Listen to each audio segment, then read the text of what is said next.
Hey, what's going on? Well, I know, rather unexpected, but hey, figured why not. And yes, well, if you want to know, it's a taco salad. It's with ground turkey. So there you go. Bon appetit.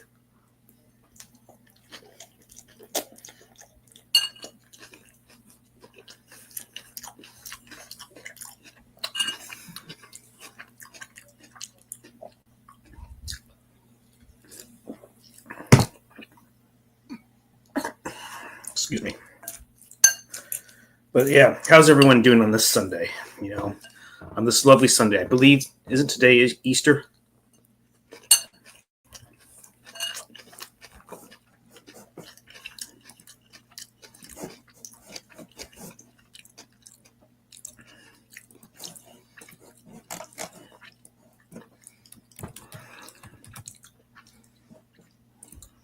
Let me check.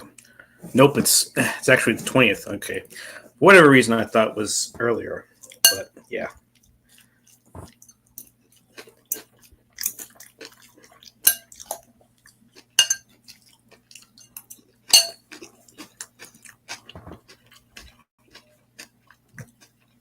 What's up, Alter Ego? Welcome.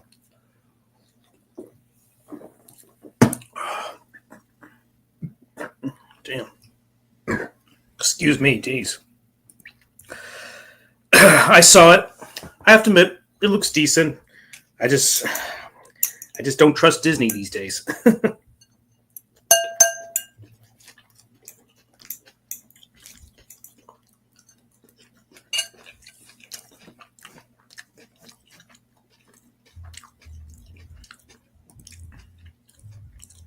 Saw The Friend.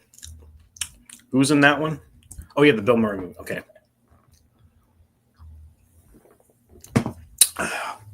How was it, Alter? Was it good?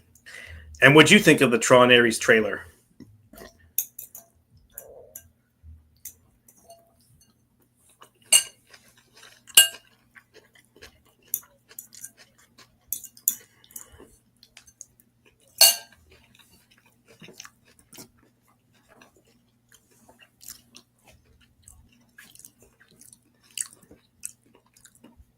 Well, that's good. It's got potential. I'm not a huge Jared Leto. I just realized I'm not a huge Jared Leto fan either. So, hey, Predator, what's going on, man? Welcome. Nothing,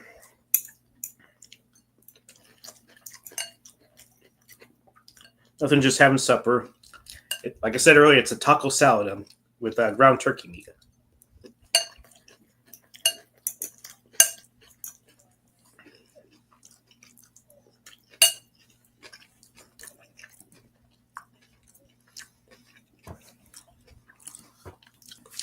Yep, so like I said, it's a taco salad. Taco, ground turkey taco salad. Got a little bit of vegetables. I got fresh jalapeno in there.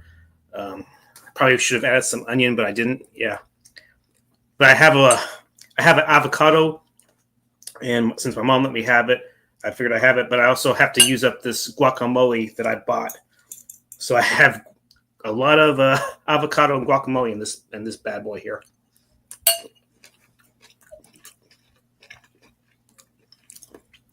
If he's got the chops for it, then yeah, there's nothing wrong with being versatile. That's for sure.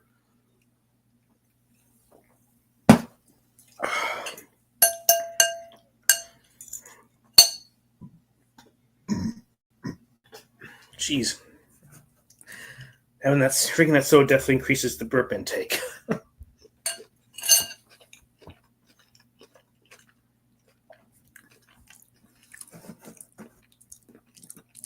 Definitely healthy. Definitely delicious. I don't know.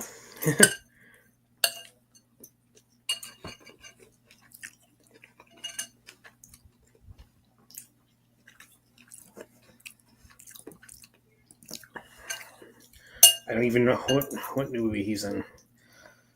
I do know that Minecraft movie is number one, followed by the Jason Statham movie, and Snow White's continuing to flop. So There you go.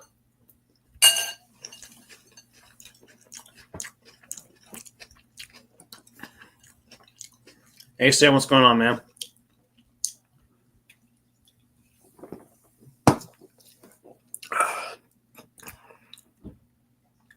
Possibly.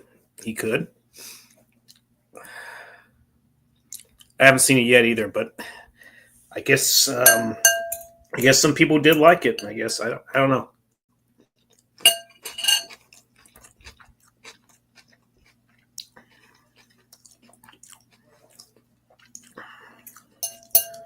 I'll probably see A Working Man again because Jason Statham.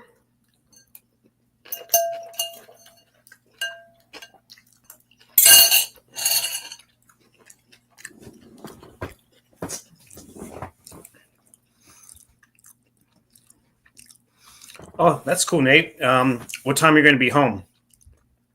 And what time is it now? My time is it's 6:37. So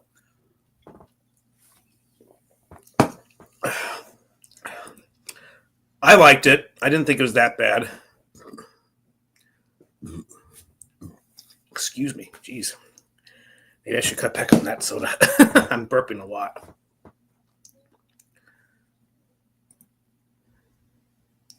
Seventh. So you're ahead. You should be home by 9. I might be streaming at 8. We'll see.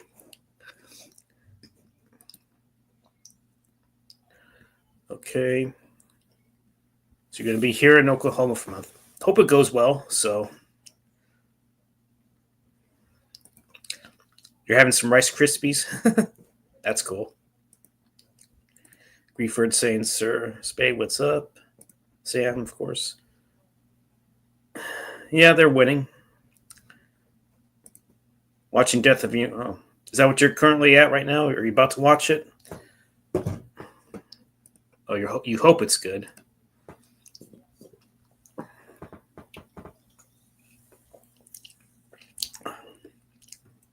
I wanted to see Hard Eyes, but never got the chance. But I haven't seen any of those movies you mentioned, Predator. It's boring, but it's whatever. Bro, the Minecraft fans are going nuts, huh? Hey, you want to get nuts? Come on, let's get nuts. I'm sure you know where that's from, right? Yeah.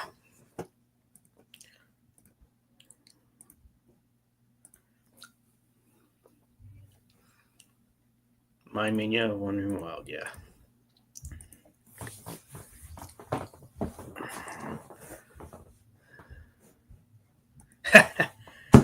You got it, Sam. There you go.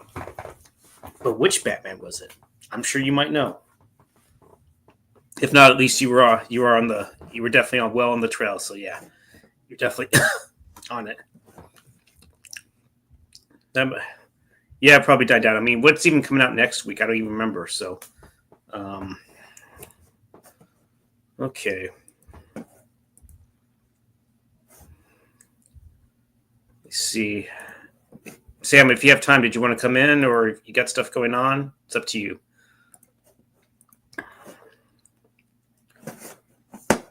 What's up with the notifications? I swear, why does it keep saying Instagram is just weird? I already know that someone started following me 3 weeks ago. It acts like it has a new notification, but it's not. What the hell is going on? I swear, maybe I should just go ahead and turn them off. Excuse me, jeez.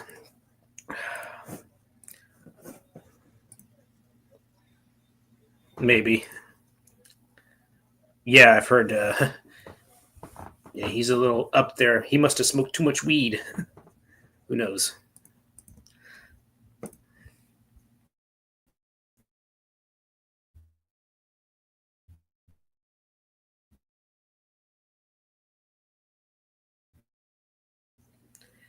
Oh yeah, you had that. Oh damn, is my signal starting to act up?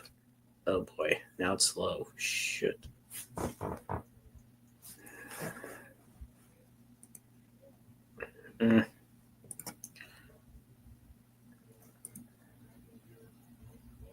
Okay, maybe it was just Batman, or yeah. Y'all can hear me okay, right? Because apparently my internet signal is low on there. But my internet signal on here is fine. So what is going on? Hey, happy Sunday as well. Usually you're the first to comment. But yeah. Yeah. So I guess that's the question you were answering, yeah, to I'm still coming in okay.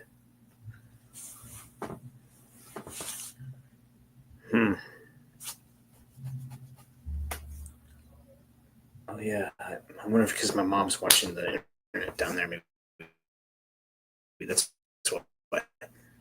Gonna see Doomsday when it comes out. Oh, Avengers Doomsday? I don't know. Hang on a second. Okay, there we go. Mr. Robert Downey Jr., who just got paid what 80 million to 100 million or something for those roles. Yeah, I don't know. I watched Batman Begins. Okay, yeah, the one I was referring to was the first Batman film in 1989. Begins. That's the Nolan trilogy. Funny enough, in a few months, that's going to be 20 years old. Hard to believe it's been that long since that came out.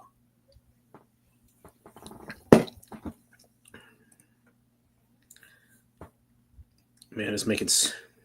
He's swimming in it. Good old Downey Jr.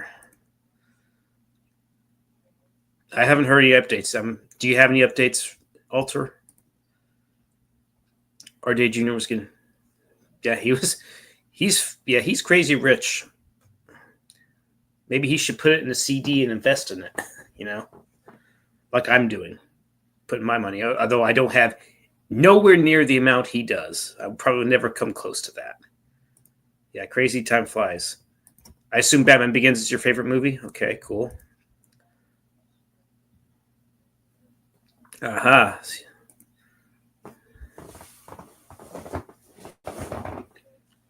I can understand that, because to me, Batman Returns was the best of the three.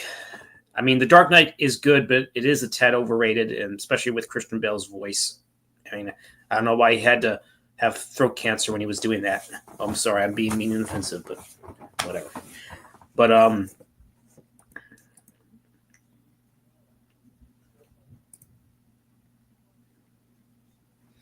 well, I hope not, but you never know. Some people just love to mouth off these days.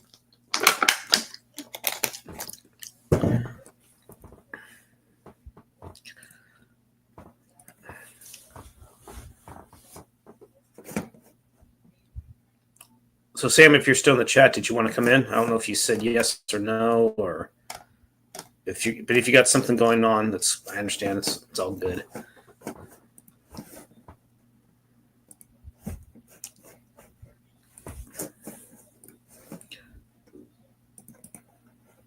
Copy.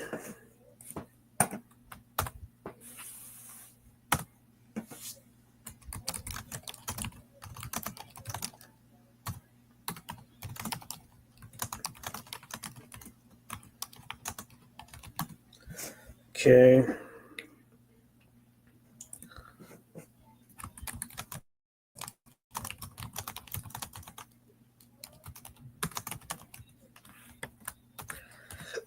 You probably won't see it till it's too late.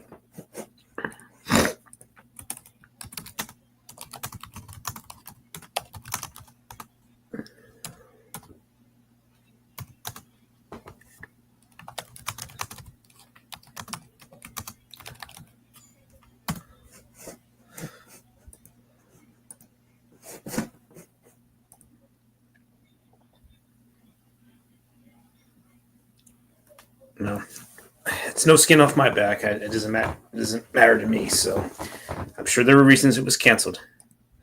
Am I interested in Superman? I hope it's good. I mean, I've heard that the test. Apparently, the test screens actually turned out to be positive, from what Mr. H reviews have said before. So yeah, it beats me. I don't know. Maybe he didn't put on enough muscle. I guess I don't know. There's no telling on that.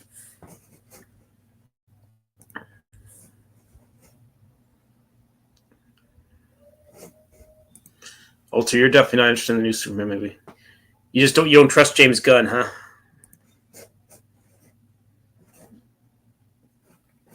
So I got 4 people watching supposedly. So I have Grief World, Alter. I suppose Sam's in here, but there might be a few people lurking. Who knows? If hopefully the people, the others that are lurking, hopefully everything's okay with you. So yeah, I mean, wasn't too bad. But maybe he just didn't have the best script. So yeah, just put him in the DCU. That's a possibility. They should have made a Plastic Man. So who's Plastic Man? Is that any good? Plastic Man. Maybe he'll be played by Dustin Hoffman. Maybe he was the former Plastic Man. Because remember, there's a scene in The Graduate where he said, where there's some older dude tells Benjamin, "Hey, plastic. There's going to be a future in that. Plastics are the future." Picked up a comment today. Okay, that's cool. Is it a good one? Charlie Day as Plastic Man. Okay. As Plastic Man? Yeah.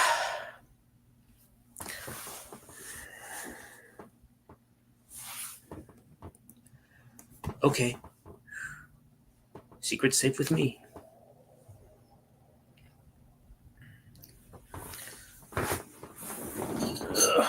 Hang on a second.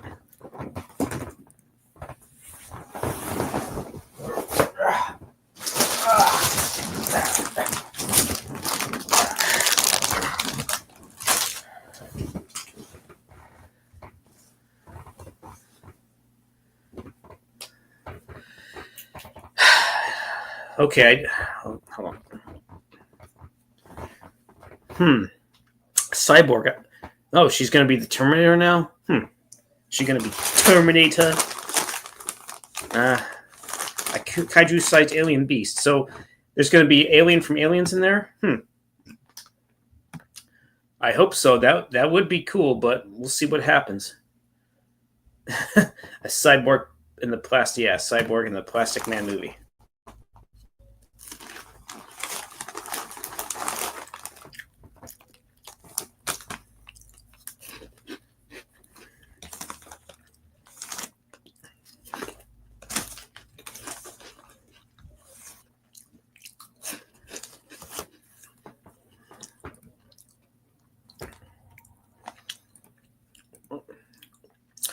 Yeah, hopefully it turns out better for this one. Yeah, Cheeto Puffs simply says made with real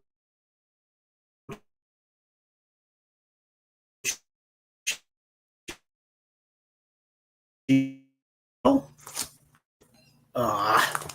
What the hell was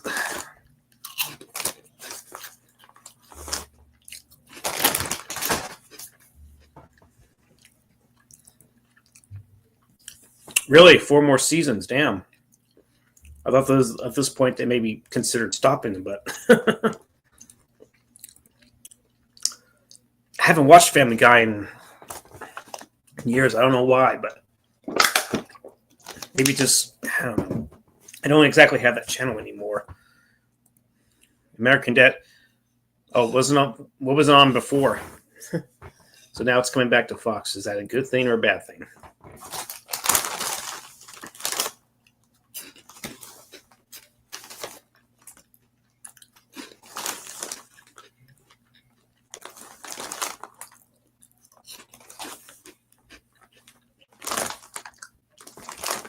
Hey, come on. Come on.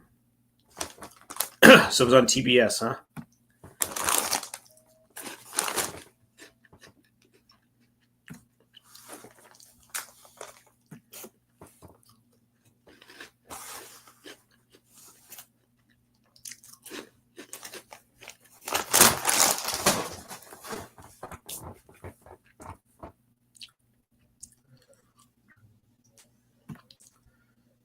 So Warner Brothers owns TBS and still does.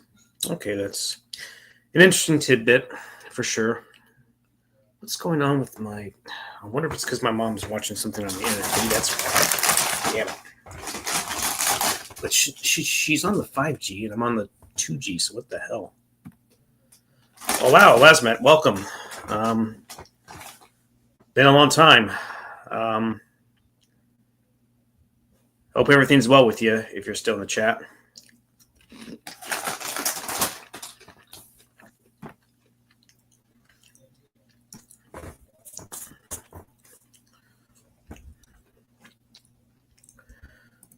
But yeah, for those that are on the chat, have you seen my License to Kill tribute?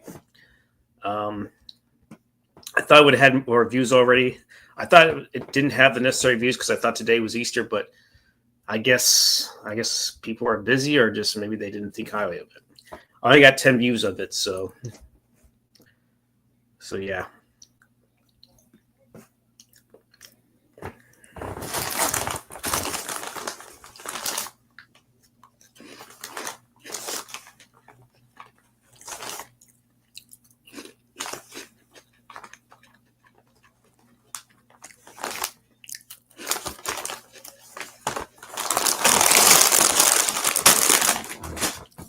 Okay, I think I'm full. I'm doing weekly horror stream Mondays tomorrow. Okay, that's cool.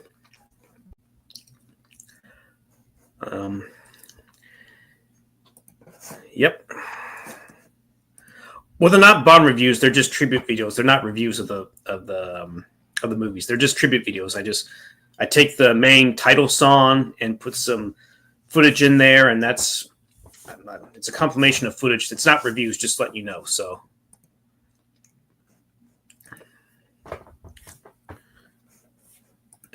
It's all good, Nate. It's all good.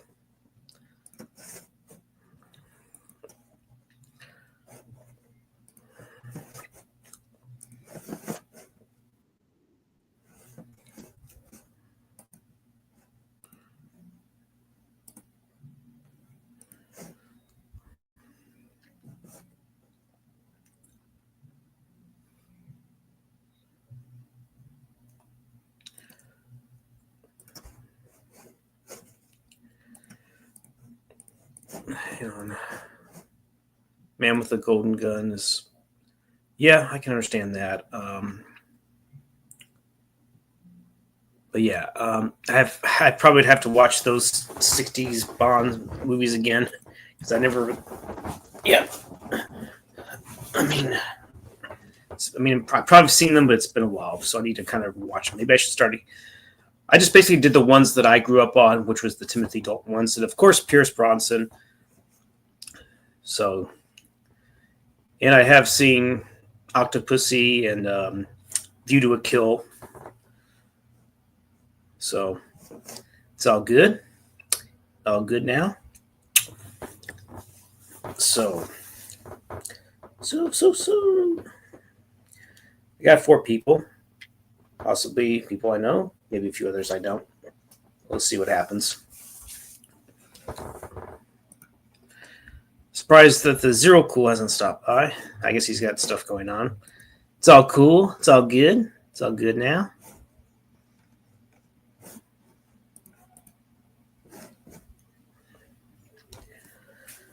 But yeah. Any reviews I'll do, it's if I do them, it'll be a while. So.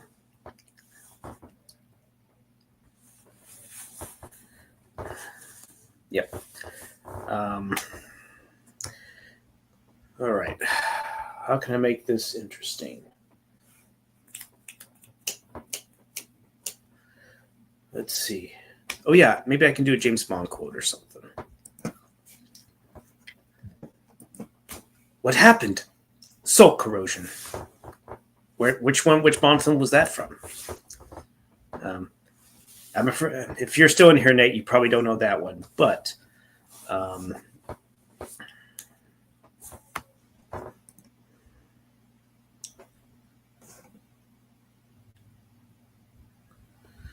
yeah, I know the film. I'm doing my best to. I need to get back in the gym because I must have overdone it on the military press, and excuse me, which is why I was doing a little more on the treadmill, doing stuff with my legs. I probably should do that, but yeah, it's not going to be easy when you're at my age, when things start to slow down, metabolism starts to slow down. So yeah. Drinking lemon water with cayenne pepper. Okay. I definitely have cayenne pepper. I don't have the lemon.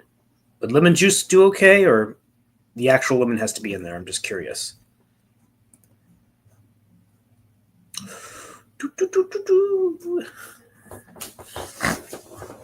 Okay.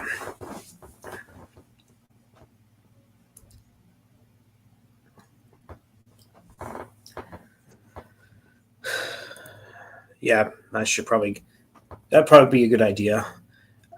Do you know how much cayenne pepper I should put in there? Is it like a tablespoon or a teaspoon, or? Because thankfully, the place that I work at, we actually have a gym in there, and I could, depending on the weather, I thought that it was going to be raining severely, and I swear the weather people these days can't get things right, and so I'm not happy with that. So I ended up buying some of my own stuff to make, which was, making tacos or not lemon juice, water wiry squeezed lemon. Okay. Water wiry, I'm not familiar with that. Let me see.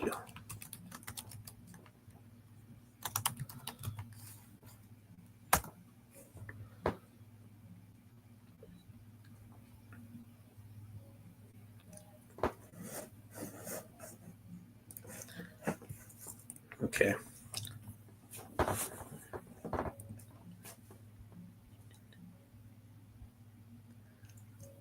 But yeah, get an actual lemon, and maybe you can clarify on the amount of cayenne pepper I'm supposed to use. I'm curious. Maybe that could be an idea, because I do have some yogurt, and I do have some fruit and blueberries and stuff like that. I could possibly do that. I am drinking water earlier. I wasn't, but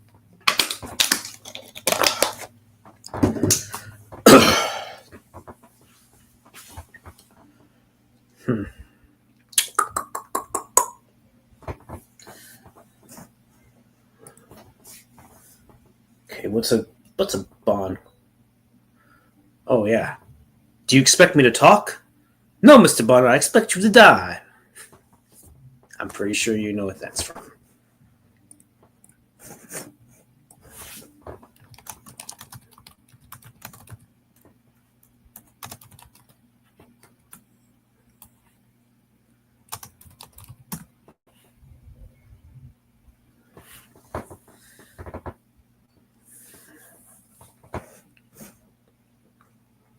I think that's why you probably love Goldfinger, right, Nate? If you're still in the chat. Well, I think I'm somewhere close to 180, but then again, I'm 5'6". I should technically be losing, but maybe it's mainly muscle that I've probably built a bit too as well. But maybe I could try to lose it more in the gut area a bit. Ah, damn. So you can't join, but you can text. Okay, cool. Okay, as Matt says, start with 1 tablespoon for now and see if. Oh, I can handle spicy stuff, so maybe I possibly could handle it. Do you know if this would involve apple cider? Well, you didn't mention this, but was there any other suggestions? I know they'll say apple cider vinegar is a key as well too, but I've tried doing that and it's kind of a kind of a tough thing. Oh, him. I assume you know Lazmat, if that's who you're referring to, Wild Man. So yeah. But yeah, it depends. Probably matter. How tall are you? Are you taller than 5'6"? Because that's my height, sadly. And it's a turn off to a lot of women. Apparently, you have to be 6 foot tall. But I still believe the confidence could be the most best attribute. So I always put apple cider vinegar in my water. It has good benefits.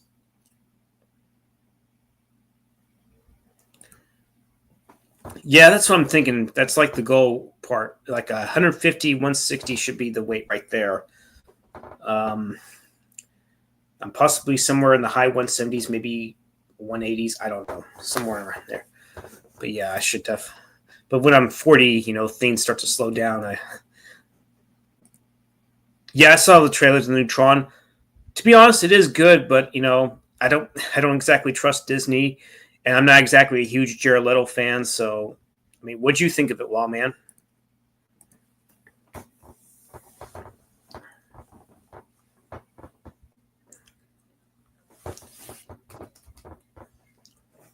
And I don't know if you saw my License to Kill tribute, but I definitely worked hard on it. That's for sure. I thought it would have had more views than 10, but I thought it was because maybe today was Easter, but it's not. And so I guess, damn. I don't think I'll be doing any more Bond tribute videos anytime soon because of that. So, and my nose is starting to itch, so just give me a second.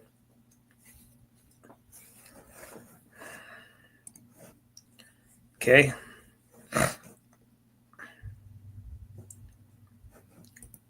There, 510. Okay, I read that. 31. Okay, you meant to say okay. Cool, gotcha. Yeah, I'm 40 and everything starts to slow down. Yeah, exactly. I just don't know. Like I said, Jared Leto and all that.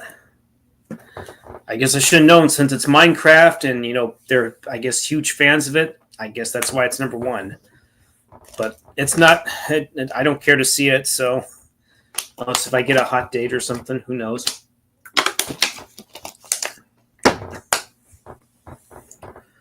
But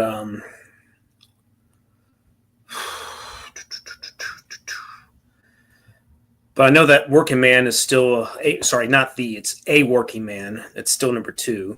I just know that Disney Snow White is still bombing. You know, which I guess it shouldn't be a shocker right there. But oh well.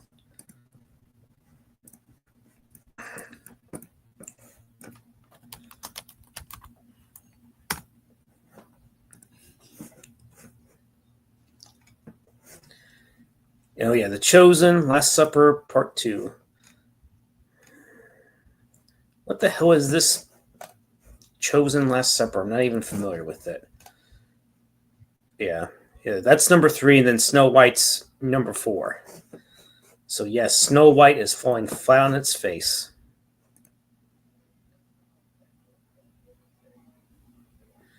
Yeah, it seems like well, I guess if it's done right, then yeah, that's why it's doing so well. Or if it's strictly like animation, like Super Mario Brothers, yeah.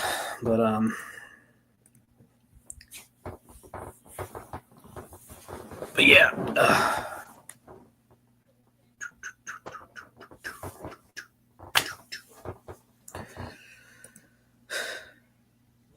Despite the fact that Jack is, you mean despite the fact Jack Black is in it? You mean? Oh, it's okay. No worries. I got what you meant. It's all good. Um,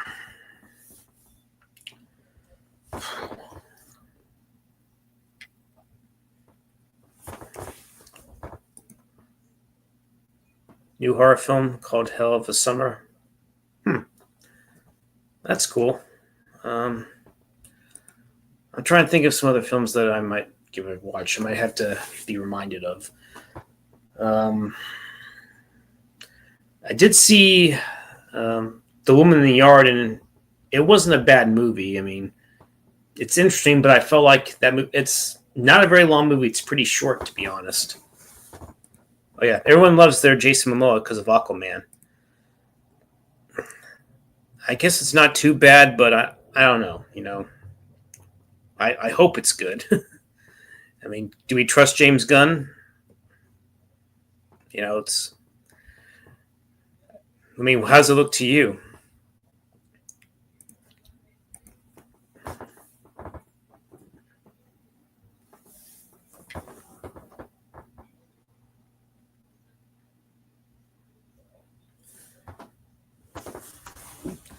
I mean, it's interesting, seeing the dog and everything. So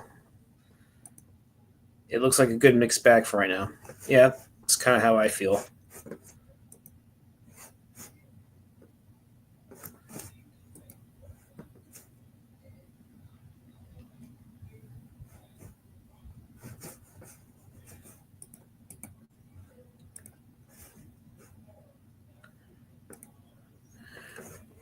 Yeah, I was never really familiar with crypto, I guess, because I never seen him a lot. But that's an interesting character. I'm not judging that character or giving that character a hard time whatsoever. It's it's an interesting thing for sure. So yeah, it's a thing, as Trinchy would say.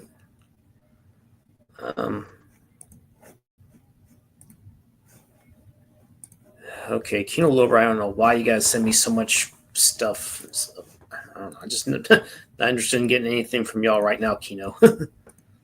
I'm gonna let's see. We'll see if Trenchy's up. If no, you little fucker.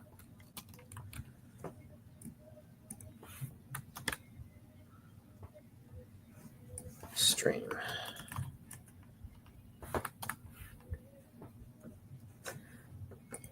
See if he wants to come in. When I first read you, I was thinking, oh, I thought you meant like the cryptocurrency. The amateur. Hey, Trenchy, what do you know? I just sent you a link. And hey, Gwen, what's going on?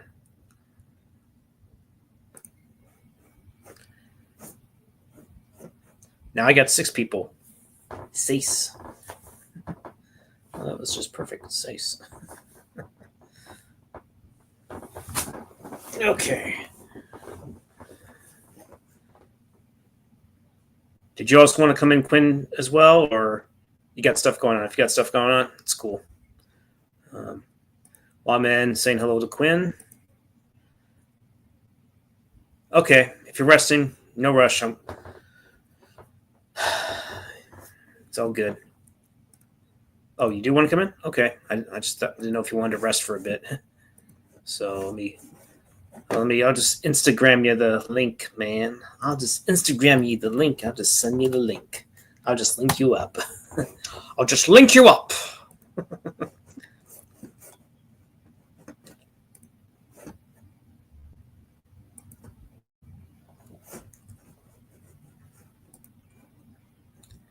Now I got 7. Interesting.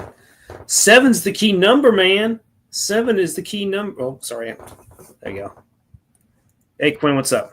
Hey, what's going on? How's it going? Nothing much. Just chilling and relaxing. Nice. So you're just resting? Yeah, I was just about to get back into some work. Yo, D-man. You got a project working on or something? Yeah, some highlight stuff for the show. It's a Dean Don show, you mean? Yep.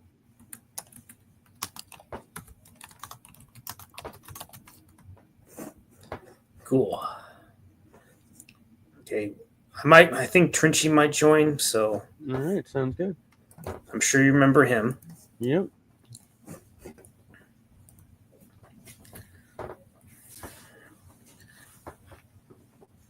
Yep. I wonder if I should stream more in the afternoon, maybe. Apparently a lot of people seem to come. Seems like a lot of people seem to come in. I noticed quite a bit seem to kind of come in on Chillstream, but I don't know if that's really truly 12 people or whatever, if they're real people or bots or something. So it could be either or. Yeah, who knows?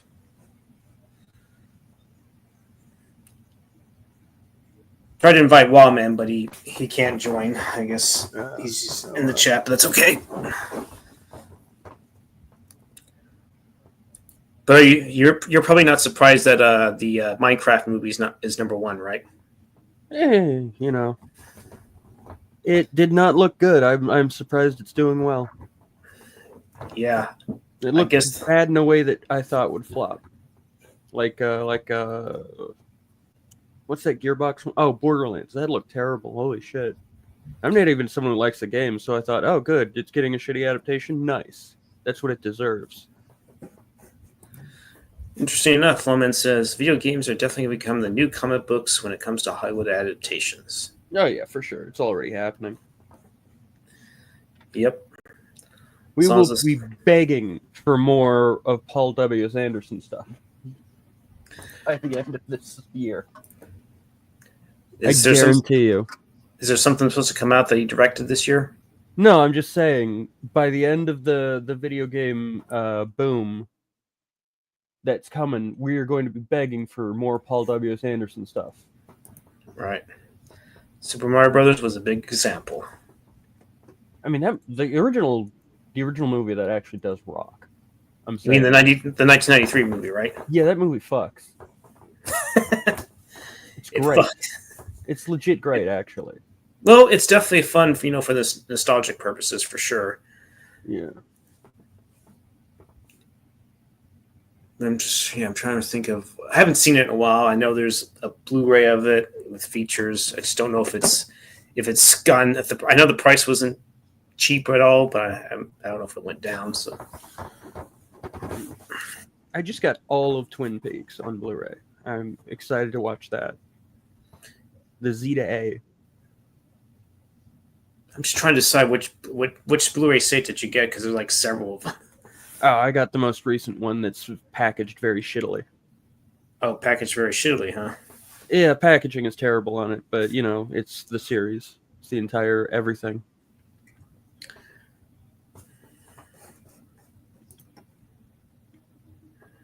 Live action of Mario is underrated and 10 times better than Snow White when it comes to live action adaptations. Probably so. Yeah, I also kind of don't care about the original Snow White either, to be quite honest.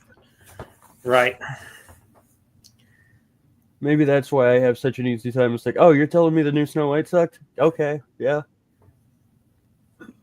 Not surprising. Anyone who's seriously mad at that is a little silly, I think. It's like, yeah, who gives a shit? Yeah. You're telling me a Disney kids movie in the current day sucks? Wow. Yeah. What a shocker. But, if Wildman had his girl Sydney Sweeney in it, he'll definitely see it for her. Guaranteed. Yeah, I still wouldn't see it for Sydney Sweeney. There's much better movies she's been in that I could see. Did you ever see the one with her and Glenn Powell? Or not yet? Not yet. I've got it, though. But yeah. That's fun. So what game has not been adapted yet? Or maybe you can get through an idea. There's some good ones that probably will be very soon. There's Mullet Mad Jack would make a fun.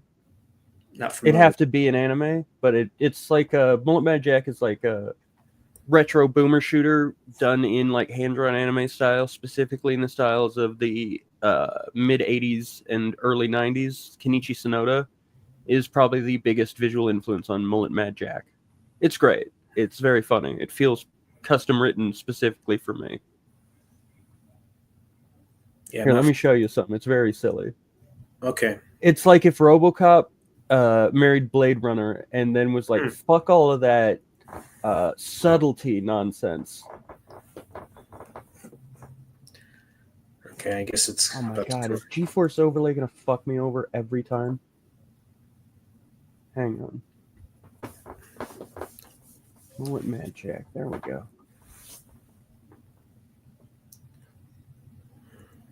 Oh, and it doesn't let me share the audio. Oh, the audio's so good. That sucks. It looks cool, though.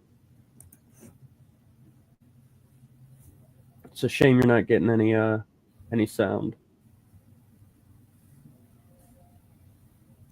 All right.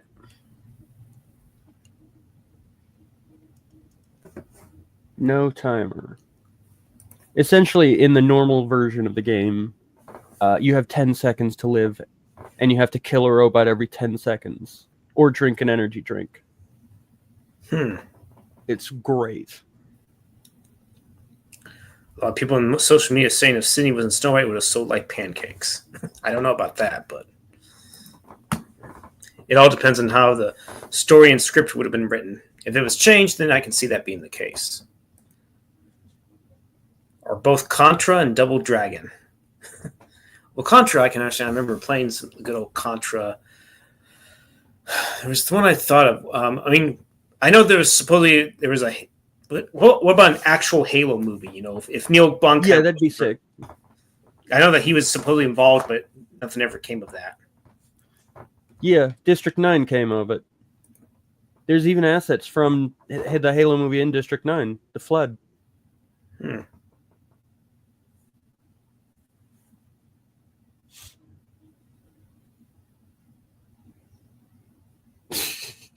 This is so funnily written. Okay. For us to rescue her on the live stream. Huh, okay. I love how long this street is. It just uses perfect tropes to be silly.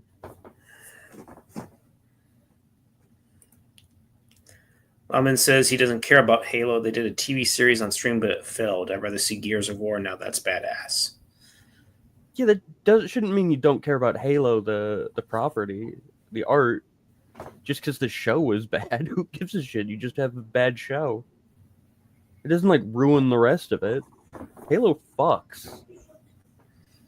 Oh, let me guess. It fucks hard, huh? Yeah. Okay. It's highly significant from a artistic and cultural standpoint. Hey, Trench, welcome in. Okay.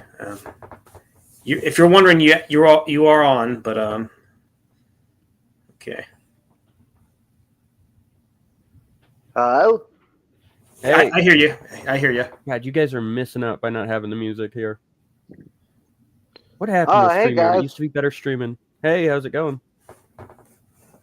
I'm good, thanks. How are you? I'm great. Oh, yeah. Yeah. Okay, I already said that earlier.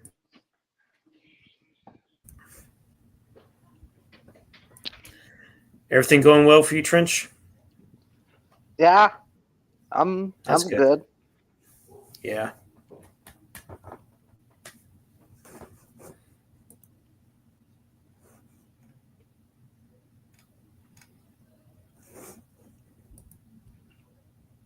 Damn.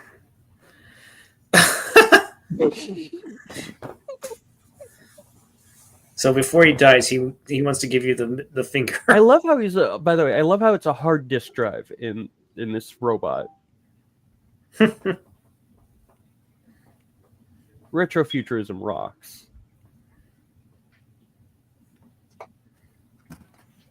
Oh. Oh, you lost your controller's been disconnected. Oh boy.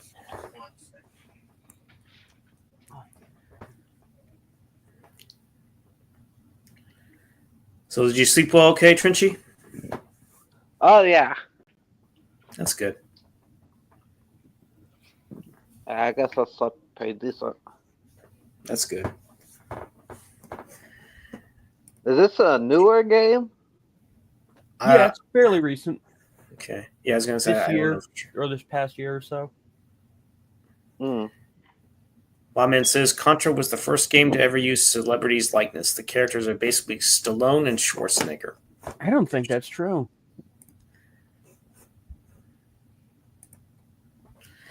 I'm sure Wallman will definitely disagree with you on that, or opinions vary. That they're the first ones to use the likeness of celebrities. No, Video games that existed before Contra. Shit, technically you could consider Mario using certain aspects of Dr. Slump. Doctor Who? Dr. Slump was a project by Akira Toriyama before Dragon Ball. Mm-hmm. It's considered one of the most it's one of the biggest media kind of empire things in the world that's ever been. Yeah, my friend Ethel told me about it, and she showed me a little bit. It looks fun. It has a lot of references in it. Well, it's the originator of a lot of that. Like the way Mario runs is because that RLA runs that way. It's like Miyamoto is on record as having said that.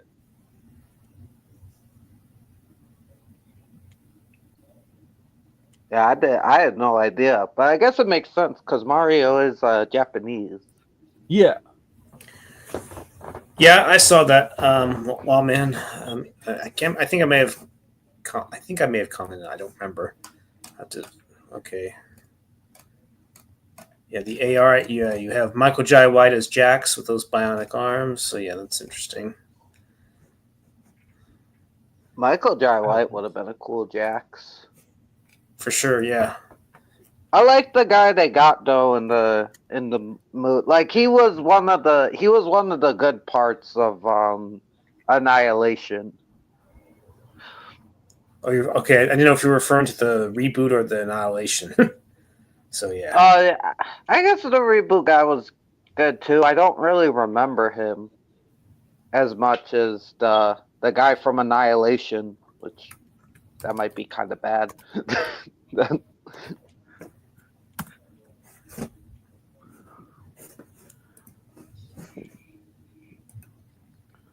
Yeah, I was trying to figure out who did the Mortal Kombat act because I saw you posted under your chat. Well, man, I was trying to figure out was it you The or Mortal Kombat movie? That was Paul W.S. Anderson.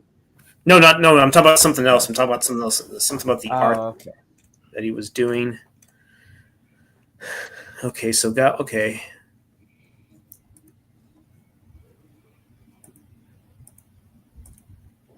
I never got a chance to look at it, so I'm looking at the yeah. Wow. How would they look? Years later if they were gonna plus Sydney Sweeney, of course, the Swede, Sydney Sweeney. You're like Sydney swooning over her. uh, yeah, swooned over Swidney.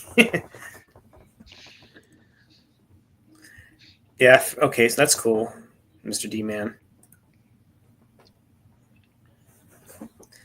But I think Gabo actually did the Mortal Kombat art, not Wow Man. But yeah, Gabo did a nice job on the art for sure. So yeah.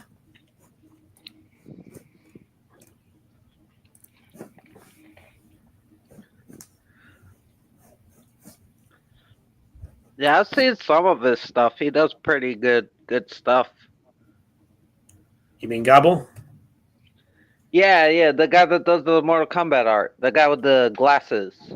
Yeah, Alex Gabo. Yeah, he does. Alex. He can definitely do more with art than I ever could. So yeah, Gabo did one with Sydney Sweeney and Cassie Cage. Of course, you wanted because she plays a character named Cassie. Oh yeah, that's cool.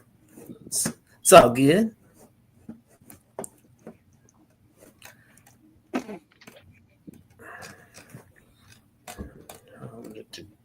Yeah, Gabo's active.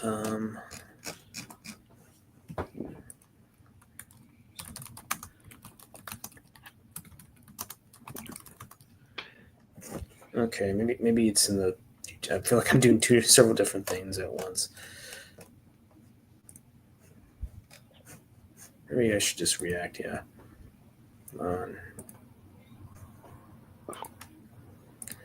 Come on. Hey, let me. Okay, let's.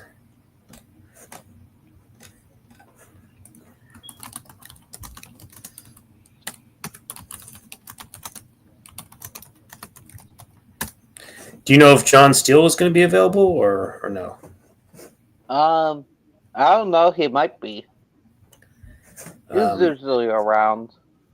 Okay. Oh man, I just turned my soda into grenades. Oh, explosive soda. Yeah, it rocks. This game's great. I mean, I've heard of the one with Mark Dacascos and Scott Wolf, but I haven't seen it yet. But maybe I need to see what it's like if it's at least mildly entertaining. I assume that both of y'all are familiar with Double Dragon. Not really. I watched it with the sound off. The sound off. Yeah, I gotta turn the sound on and watch it with the sound on. It looked cool. There was mutant people in it. I never the games were like before my time, so I never got to play the games. But like I don't know. The movie looked fun. Everybody tells me it's terrible, but it looks fun. Okay, yes, he I was was just actually playing a talking about lot the of game. Street Fighter last night. That was pretty great. I'm sure that was fun. Yeah. It's been a while since I played any Street Fighter. Probably the last time was back on Super Nintendo.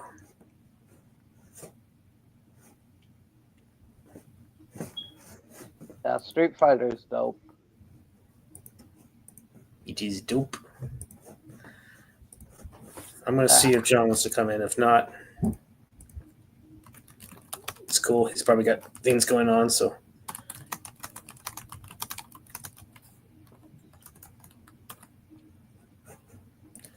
Okay. Send a link to John in case he wanted to come in, so.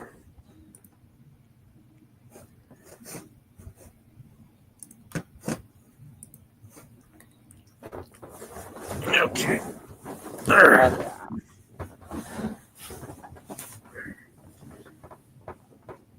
So are you about to go on the Dean Don show later, or are you just doing some kind of project for them? Yeah, that's tomorrow. Tomorrow I've got the show. Okay.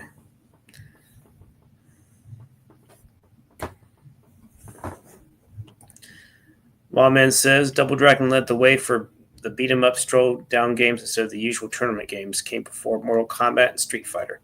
Interesting. Maybe I wonder if Gabble can shed some light on this if you were to come in. So yeah.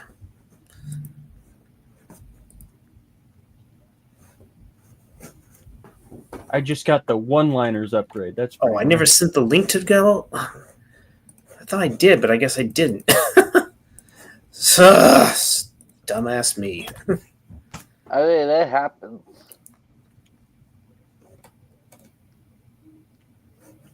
Yeah. Dumbass me. But, oh well. I guess I was doing too many things at once.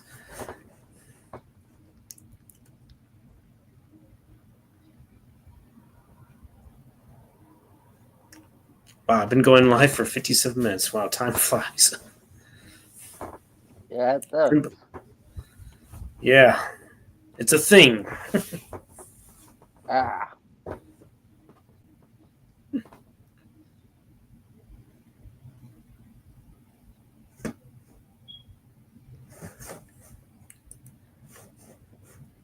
Woo! Okay. Did I get any likes on the video upload? Nope. No likes yet. No dislikes, so that's good. But I think you may have heard me mention this, but I just did my License to Kill tribute. And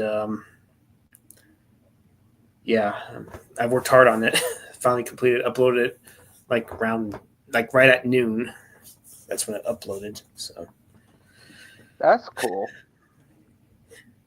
I mean, my highest one so far has been the View to Kill. That already has got to like 2,300 views on it. So I mean, it blew up a little more than I expected. But I guess since it's James Bond, I shouldn't be surprised. Right. Living Daylights doesn't have quite half of it. Only has 470 something views on there right now. It doesn't have quite. Oh, you love the View to a Kill tribute? I'm sure you did. That's probably why it has the most high ones. And like I said, has like what was it? I mean, it has no dislikes. It has over 30 likes on it. So I must have done something right on there. I'm glad you did. Hopefully I assume a lot of people did too. So.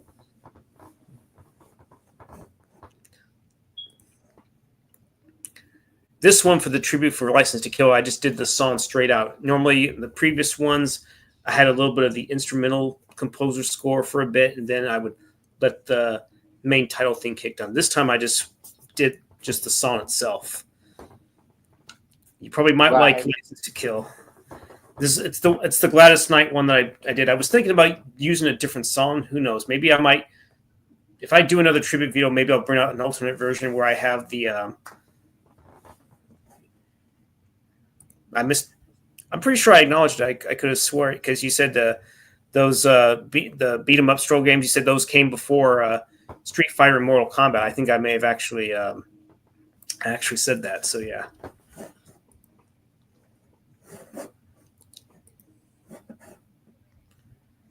So it's all good.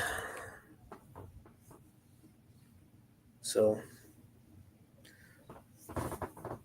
I had another comment.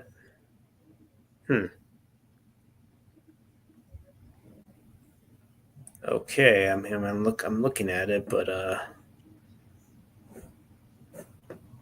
okay, I had another comment. Okay, I'm confused.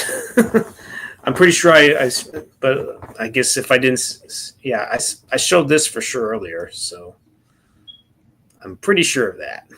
I'm 100%. Well, I'm 1,000% sure in Mari Povich terms. Yeah, you showed that one. Yeah, Trinchy backed me up big time. So ha! Yeah, you showed the stroller. I remember that with my brain. Yep. There was another one. Which other one are you referring to, man? Did it? Are you on live chat or top chat? Because sometimes top chat won't show everything. Oh, won't? Or wait, you're for StreamYard, so it shouldn't have that problem. Yeah, I'm on the StreamYard, but maybe I should look at the. Maybe I can look at the YouTube channel. I don't know. Sometimes YouTube be blocking comments now. They've been doing that even more in the last couple of years, and even in the last last 5, 6 months. What is wrong with you, YouTube? Have you lost? You probably lost your marbles, but you probably lost that already. You lost your marbles. How dare you lose your marbles?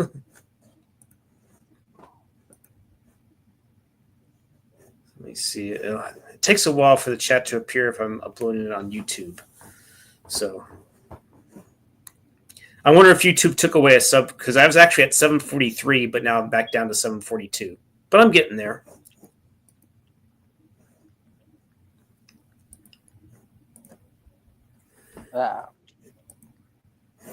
Okay. Talk about the. Okay. Which comment were you referring to, Wildman, if you want me to look? I showed the Double Dragon AR thing. Gabble did the Mortal Kombat. I mean, I don't know if I showed that, but I think I may have said that. And I showed the comment about Gabble did the one with Sydney Sweeney as Cassie Cage. Of course, you wanted her to play Cassie because she plays a Cassie on that show Euphoria.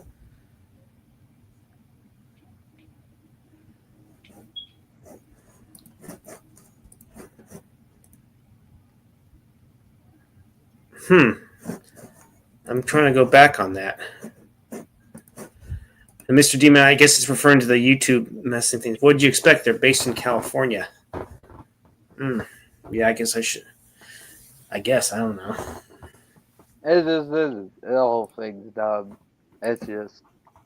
It's part of everything.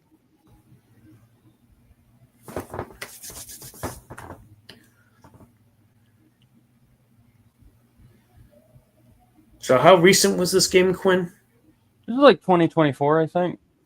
So last year, okay. Yeah.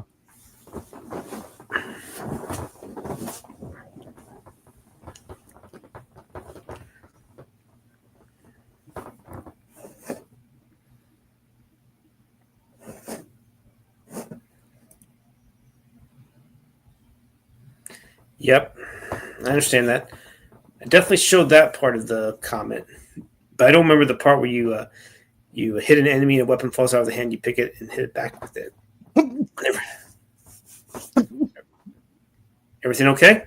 Yeah, I just had a sneeze. Well, bless you. Thank you. Bless you, my child.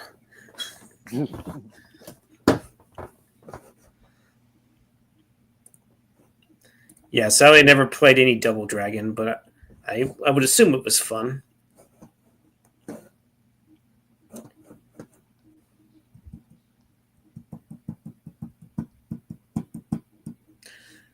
You can keep on knocking, but you can't come in. Where's that quote from? I'm sure people in the chat might know. Maybe Quinn and Trinchy might know that one too. No idea.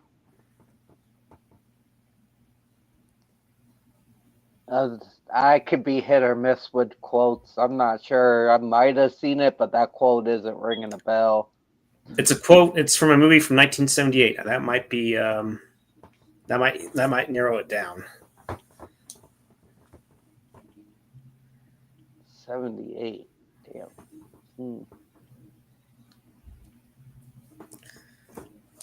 His name is Ralph. That's another quote from that same movie. Don't spoil it, chat. Don't spoil it. Yeah, I don't know if I'm gonna get this one. 78. That Ralph is slightly familiar.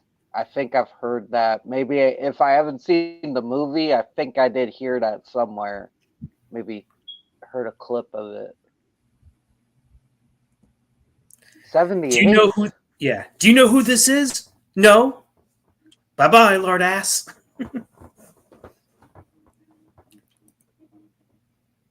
Yep, he's a highly devoted fan of that game. So yeah.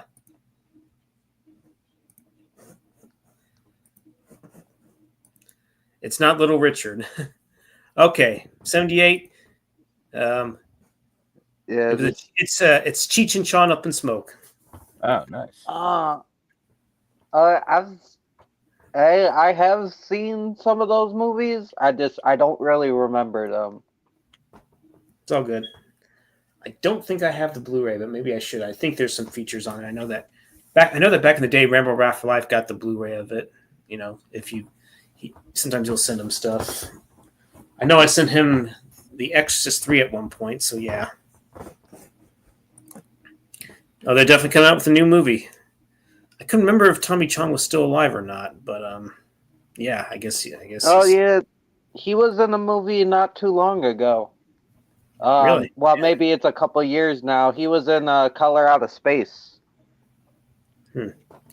with Nicolas Cage. He had a smaller role, but he was fucking dope in that movie.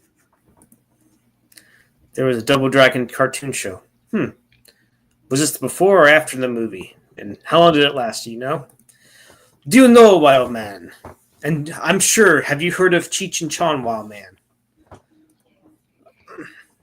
I wonder if it was a particular someone that was actually Rice Man, now that I think about it. I don't know. Who knows?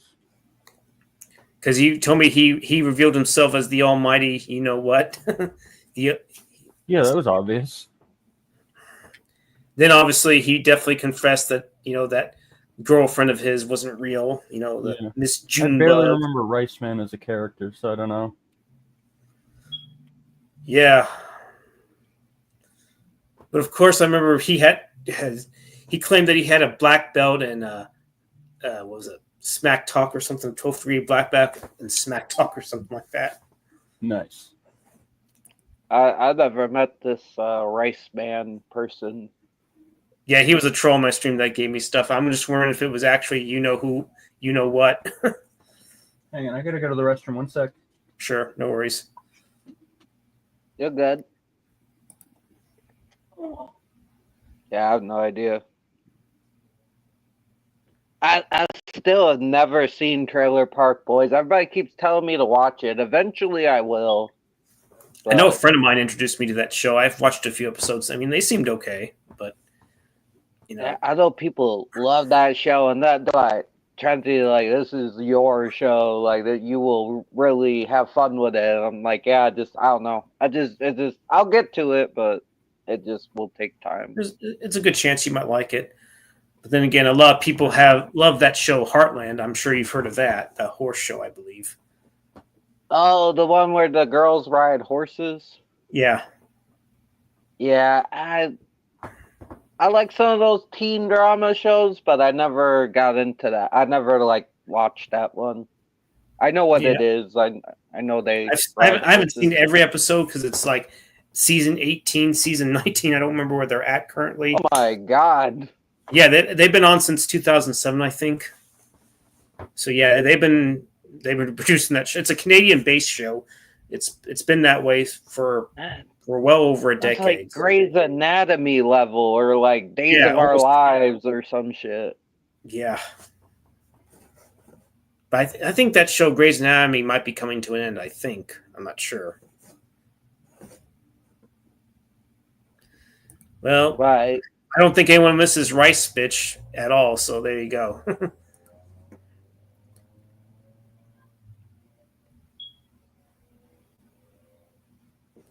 The movie had Mark Dacascos, but still no Brandon Lee. Okay, well. All right, I got to get back to work. I'll talk to you guys later. All right, take it easy, Quinn. Thanks for stopping by. Take it easy. Good seeing No problem. you. Thanks for having me. All right, just us two. But what do you mean by that, Wallman? Are you referring to a different movie? Maybe I missed something. So maybe you can remind me in the chat. Maybe you can remind me in the chat. Dude.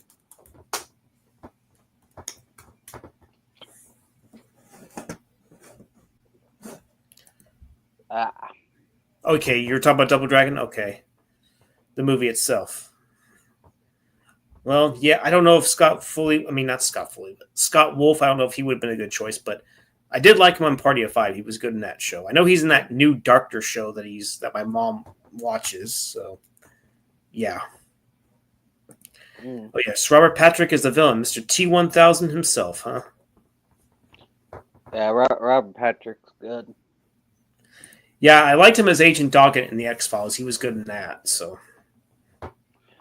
He was I haven't seen all of X-Files. He was the replacement, right? He was the guy that replaced fucking what's David his name? David Duchovny, yeah. Yeah, what's his name in this show? My bad, because there's Scully and Mulder. My bad. Yeah. Mulder and Scully, man. It's like they're the dynamic duo. Alyssa Milano was in it. Yeah. She probably wasn't as crazy as she was back then. So yeah.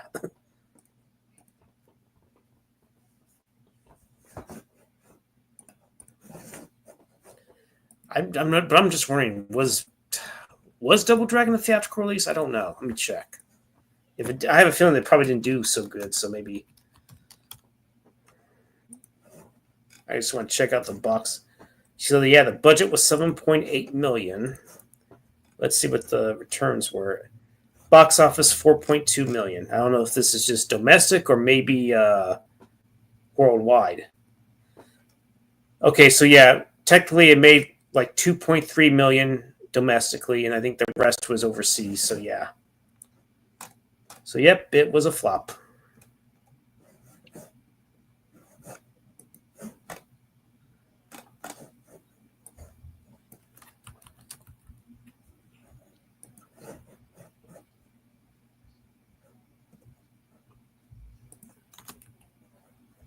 Right. Yeah, I know a lot of people were kind of disappointed because they really liked the game and it was nothing like the game, I guess, or not up to snuff with the game. But I think the game is in the movie. I think. Yeah. Oh yeah. What's her face? Reyes was Annabeth Gish. Yeah, I remember that. Double Dragon was I mentioned that. Yeah, it only made like 4.2 million worldwide. It's Mario, Street Fighter, Double Dragon, but the one that was most profitable was the first Mortal Kombat. I will say that original Mario, well, it's not really like the game. I think it's a mess, but it's a fun mess. It's very enjoyable. And I think it somehow works as a movie, even though it shouldn't, because the writers were getting locked out of the writers' room, and that movie should not work. Like, John Leguizamo was drunk and broke his hand. Like, that movie should not be, even though people might not say it's good, the goodness it does have, that movie should be, like, unwatchable. But that movie is actually, as a movie, it's not a bad movie. It's a pretty good movie. As a Mario movie, maybe it's not that great, but as a movie itself, it's fine. It's fun. It's a decent movie. Yeah, it's not perfect. It's not going to win any Oscars, but it's fun for nostalgic reasons. I mean, performance wise, it wasn't bad. I mean, you had solid actors.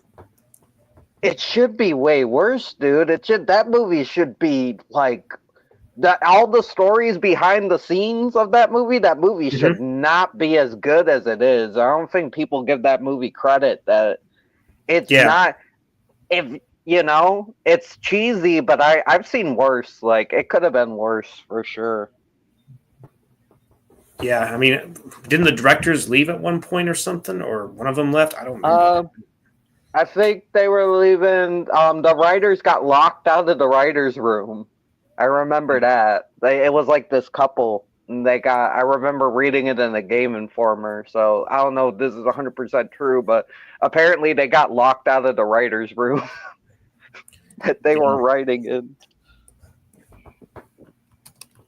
Yeah, like I said, Dennis Hopper was a good villain. I mean, this was before Speed, which was a much more profitable movie for sure. That was definitely a fun movie with Keanu. I'm sure you've seen that or heard of it. Oh, I've seen Speed. I always like Speed, but I just think it was a little overrated. But I did rewatch it, and it really held up, and I really had a lot of fun with it on the rewatch. Yeah, definitely should. And I believe, I got the 4K of Speed. I actually sold my DVD, but I felt like I didn't. I think I may have made my money back at best. I mean, it was still sealed up. I never watched it, but I guess I can't complain. I could have lost money on it. Yeah. I don't know you, man. Oh, yeah, I was about to ask him. Ask him what he thinks of Speed 2. Oh, I don't think I've seen that one. That one's with a boat, right? Yeah, that's on a boat. I gotta watch it. I'll give it a chance. I know Willem Dafoe, I think, is the villain, and it's on a boat, which and he's I don't know how you. I'm kind of confused, like how you keep the tension on a boat. Like the bus, it makes sense. You could ram into a bunch of stuff. Like it makes a lot of sense in the passengers. But I'm like, how are you gonna do that on a boat? Like I don't know. It's gonna be interesting when I watch that one to see what they try to do with it. Yeah, and then Mr. Demon said Need for Speed is one of the pointless video game movies. I haven't seen it, but I now that I think about it, I did buy it, but I bought it for cheap. Like, why the fuck would you make a Need for Speed movie after Fast and Furious came out? I don't know. I should ask the writers or the director. Yeah, that's the one with like Aaron Paul, right? Yeah, it's the Aaron Paul one for sure.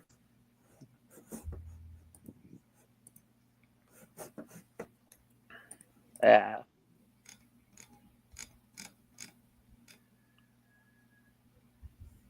Then eventually I'll watch Speed 2, but I can see why people were like, even without seeing it, I can see why people were upset that we went from a bus to a boat.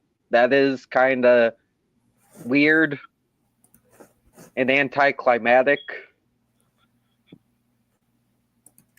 Brett Mayer said, I don't mind the Need for Speed game and Aaron Paul in it. That's cool. Maybe I won't hate it, but it's probably going to be one of those movies that are just, it's not memorable. It's maybe a time waster at best, but it's not going to be the best thing ever. So Keanu even said doing it on the boat was stupid. A boat does not pick up speed. Yeah, it's especially a big boat. I don't know, you want to do the tension, like, I get they want to do another vehicle, but I would say if you're going to do it, it's still a dumb idea, but maybe a train? It's still not as good, but maybe, because it's better than like a plane or a car or something. A train could kind of fit the same energy as a bus. Yeah, and plus I think Keanu wanted to do something with his band. I think that's why he also didn't want to do it. I mean, I know they offered him like $12 million for the role or something like that, which would be, which was pretty good back in probably 96 when they started production. But I think the reason why they probably didn't do it on a train, because sadly Under Siege 2, it took place on a train. So I'm wondering maybe that's why they didn't do it. And then you have movies like Unstoppable came later, and The Taking of Pelham. Well, I think The Taking of Pelham is on a train too, I think. I think wasn't that a Subway? Maybe I could. Or yeah, my bad. I confused. Yeah, I haven't even fully Subway. seen the movie, so I can't really say much on it. Speedy was called Die Hard on a bus.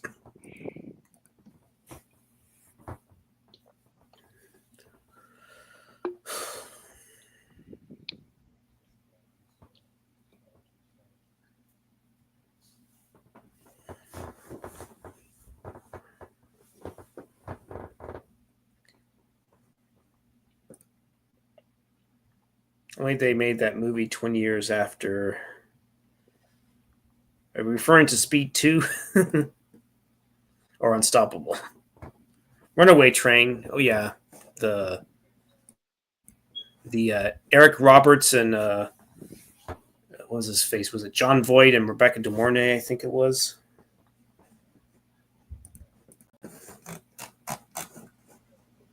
Yeah, I've never seen that one.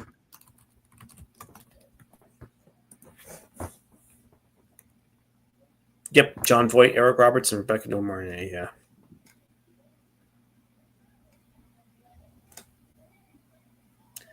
Menem Golan and Jorm Globus. Golan and Globus, the canon people.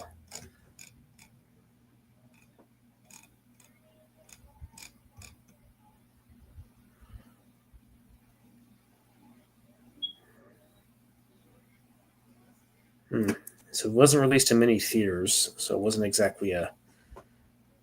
So made well. How much did it make in the States? So worldwide, it was close to 8 million. So it wasn't exactly a huge hit, sadly. But oh well. I definitely have to check it out because I do have the movie. I think I bought the limited Arrow edition or something. Oh. Cool. Thank you for confirming that, Lawman. Well, Runaway Train was nuts. Just imagine if they had a cameo with Michael Keaton and he'd say that line, "You want to get nuts? Come on, let's get nuts." Let's get nuts. Or Jiggle D's nuts. Just thought I should throw a little humor in there too. Yeah. Wow, Eric, he was nominated for Oscar for that movie? Wow, damn. Bullet Train was a better made Guy Ritchie movie. I saw Bullet Train. It was a solid flick for sure. Oh, I liked Bullet Train. Yeah. Very different role for Brad Pitt. Or a McG movie. Like, oddly enough, like Bullet Train kind of reminds me of like it. I don't know. I know it's a weird comparison, but it keeps reminding me of Big Lebowski. Interesting.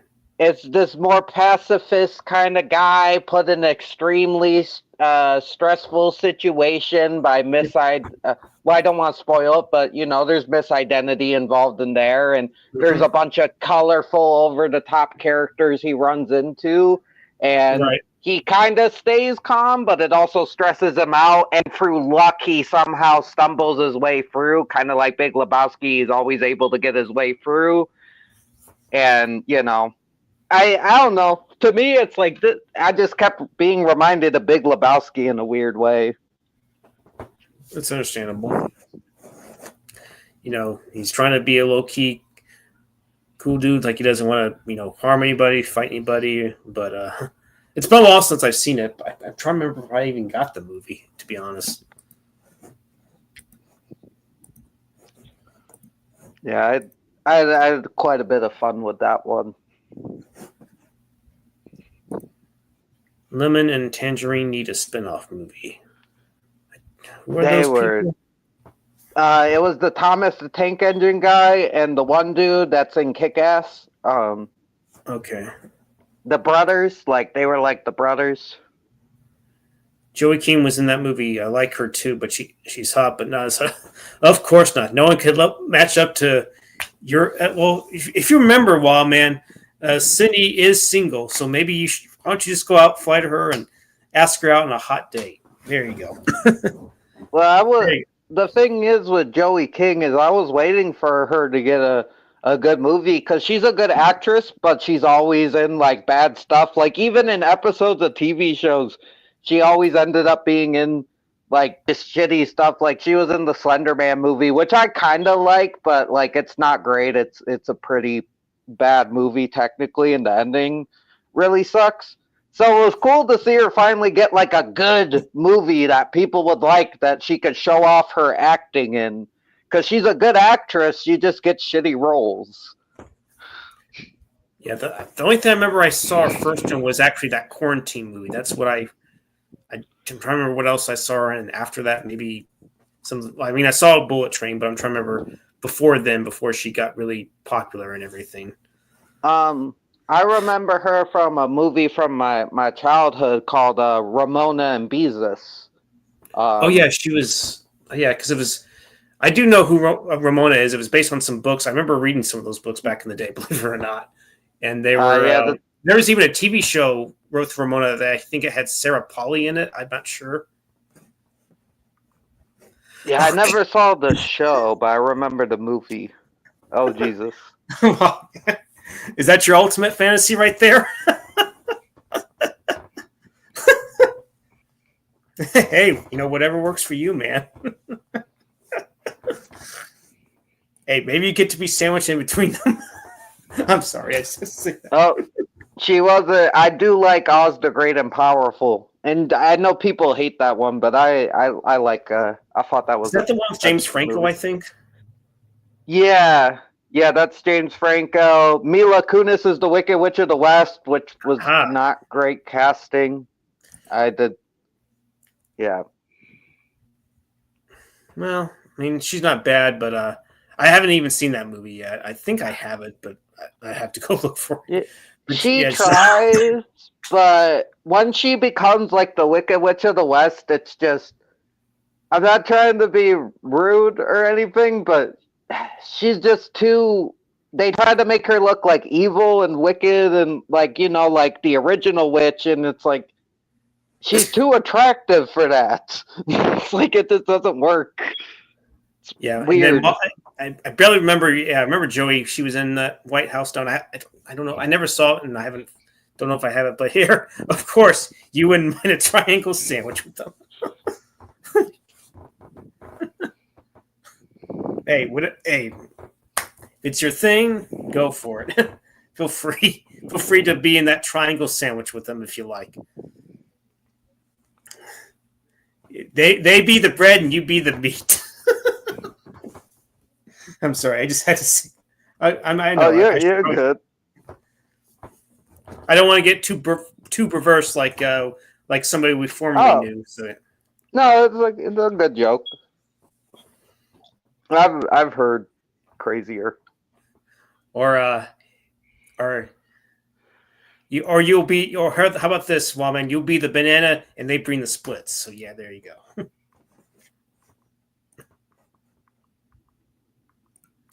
I noticed she was in that. Yeah, she was in that show with Patricia Arquette. That's what I remembered. It's called Act. So that's what it's called. I never saw that one. Yeah, she was on some other, like a few other Netflix shows. I know she was in some movie, or was it a movie or a show? I don't remember. It had Zach Braff or something, the guy from Scrubs, and then she was in some other movie where, or no, it was a Netflix show or something. It was either a Netflix show, or Netflix movie. I can't remember. It was one of the two. She was in like a Hulu show. Joey King she played the one girl who her mom like faked her having illnesses, and then they killed the mom, the boyfriend, her and the boyfriend. It's a Real Case. I don't know the name, but she's out now and she's popular. She did a Hulu movie called The Princess, where she played a kick-ass princess. I haven't seen it, so yeah. Yeah, I didn't see that one where she's with the dragon. Oh, I guess she's definitely not the Game of Thrones type of lady or queen, if you will. Psycho Girl, Gypsy Rose. Never saw that one. Mostly for the Kissing Booth movies. Maybe that's I don't know if that's what I'm thinking. I don't know. I've seen a lot of teen movies. I haven't seen those, and they're not on my radar. Maybe I'll give them a chance, but I just yeah, I haven't seen those. As a friend would say, It is what it is. But maybe I'll give them a chance. Now, speaking of which, supposedly Nate was here earlier. He might join. Maybe I'll send him the link and see if he wants to join. Let's see. I'll Cool. Oh, nope. I do think her big chance to really show her acting ability was maybe. Well, I know that Gypsy Rose show too, but out of what I've seen is definitely Bullet Train. She was a great villain in that. I really liked how she played that character, Prince. Right.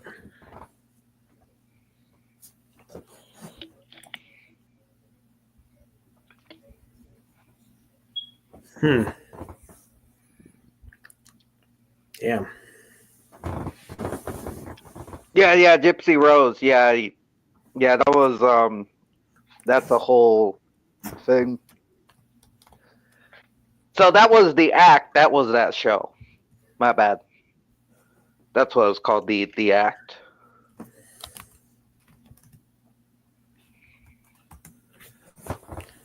Yeah, that show I've seen. Well, I haven't seen the show, but I remember it being advertised. So yeah.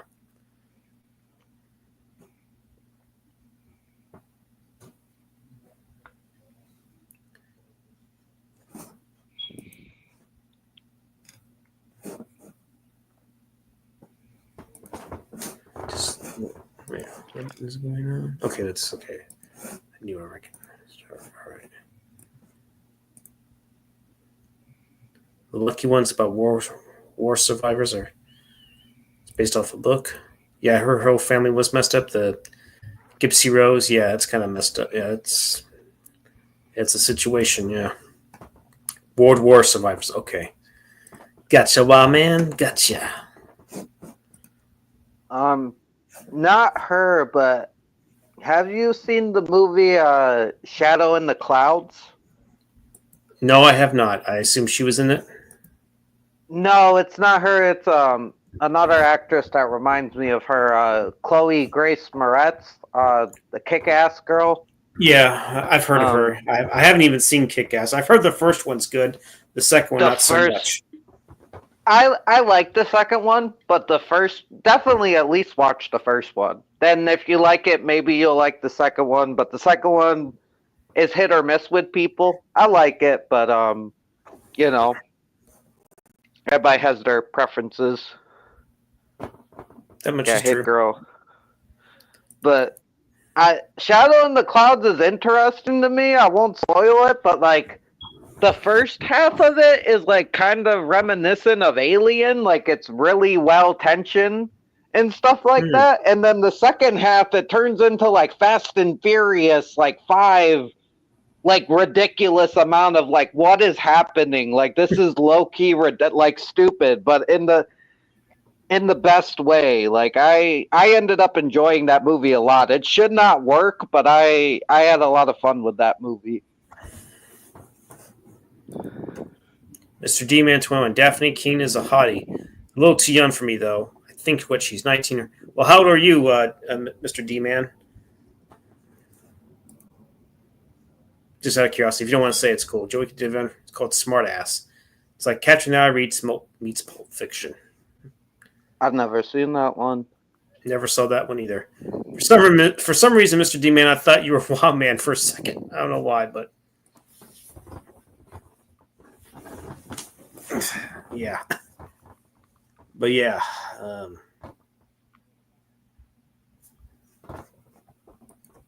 Got them cakes.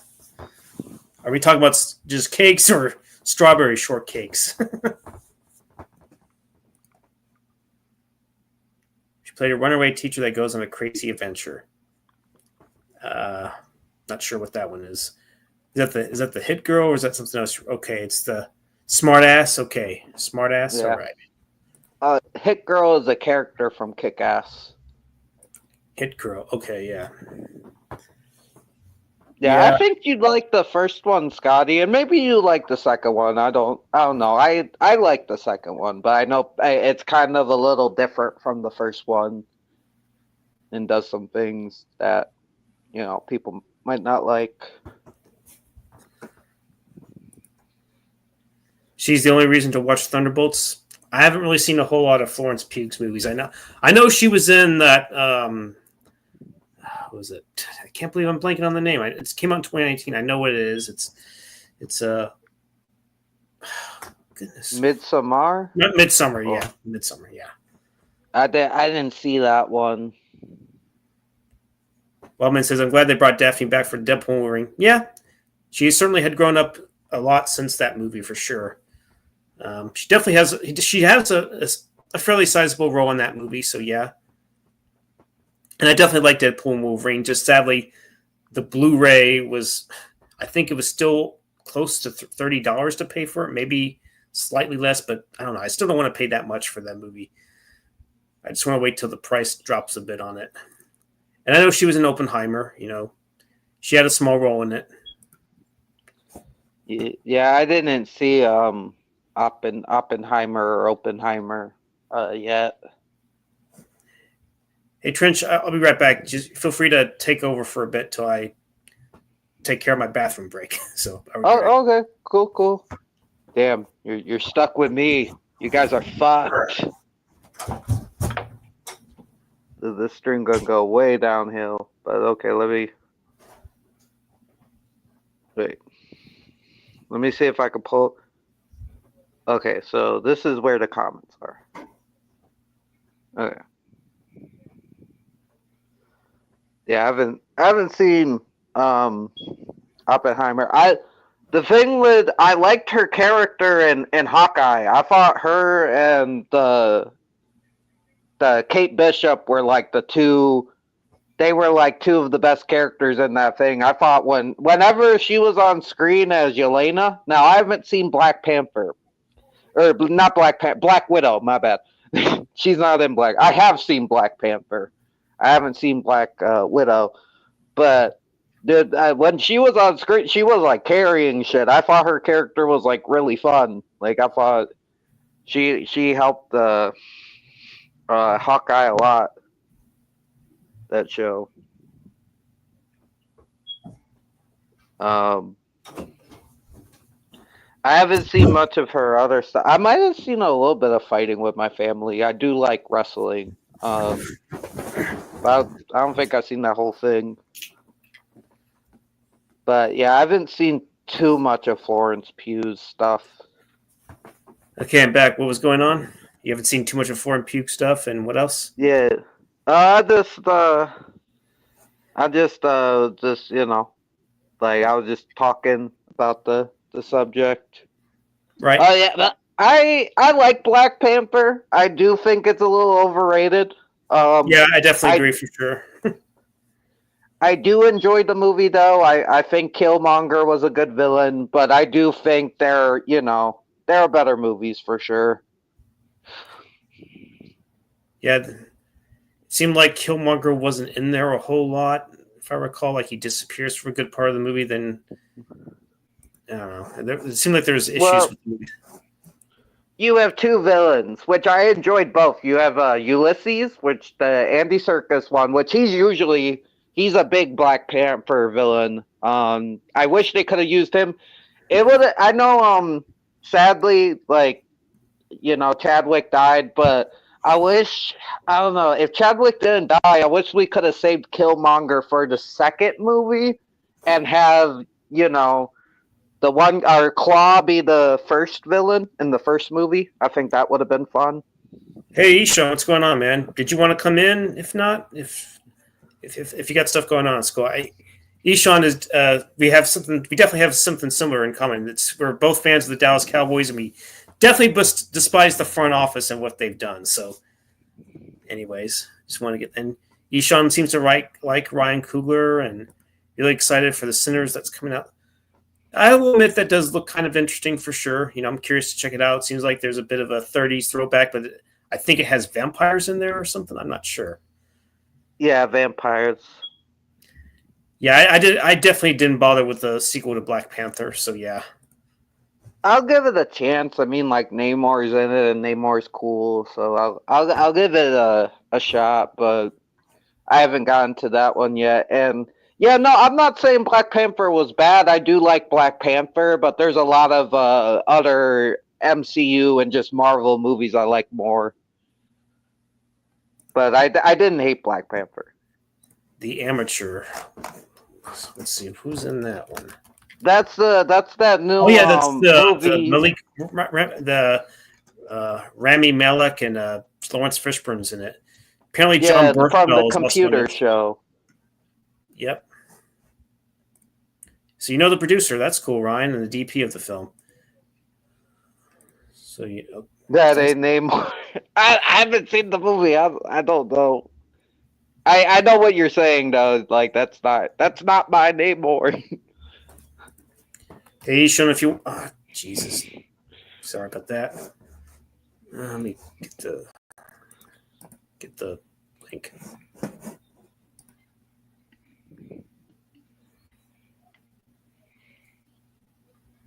Gotcha. Hey, Sean, if you're still in there, if you want to come in, feel free. It's up to you. If you got stuff going on. Okay, I just sent you the link. You're more welcome. Feel free to join in.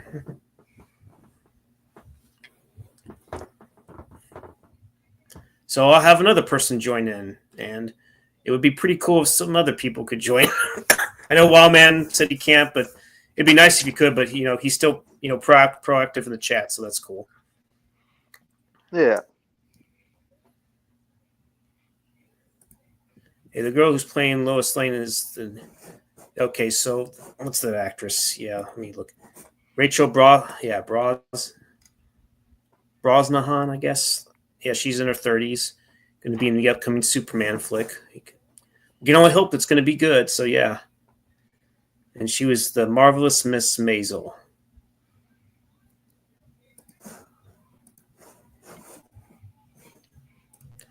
So yeah. So Ishan, if you're in the chat, I sent you the link via Instagram. You should be able to get in there shortly. I believe last I heard he was in Prague and he was working on a movie. So yeah. Oh. So he does some short film. Yep, there he is. And welcome, Ishan. What's going on, man? What's happening, guys? How you doing, man? Hello. Good. How about yourself? Nice to meet you, man. What's your name?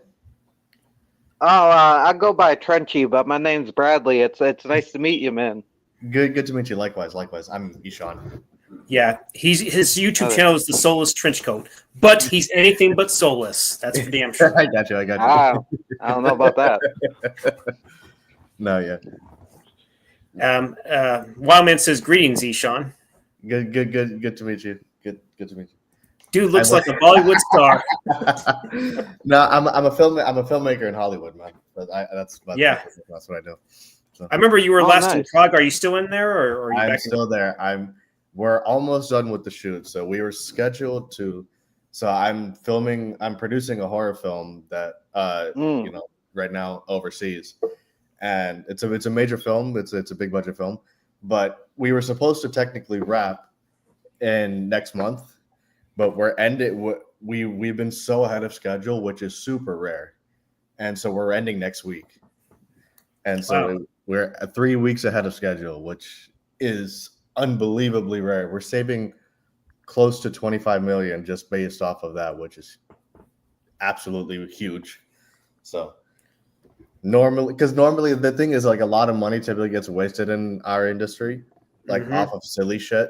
So yeah, for me as a producer, my thing is that a lot of money for trailers and a bunch of other things and things like that don't never make it to the screen. So it's kind of it pisses me off a little bit as a producer, because I'm just kind of like, if it's not going on the screen, then what's the point of spending money on it? Is kind of where my attitude is. right. So Lawman's wanting to know what's the name of the movie and who's in it. It's called Widow. I can't really say anything else about it because I'm contractually obligated not to say much about it. I understand. You might get in trouble. No, I will. But it's a what I'll say is it's a horror film. We're trying to basically create a new iconic horror character, like a Freddy or something, but Really? Cool. doing a spin on vampire lore. So where vampires are, with bats, we're basically trying to spin that into spiders, and so trying to just do an iconic spin on that. So I'm producing the movie, but I signed an NDA. I can't say much about it. Right. But it's called Widow, like a black widow, a spider. And so I'm producing it, and then there's so it's a good opportunity for me. It's my first big budget film that I'm a part of, so I can't complain. That's cool. Is it due to come out next year?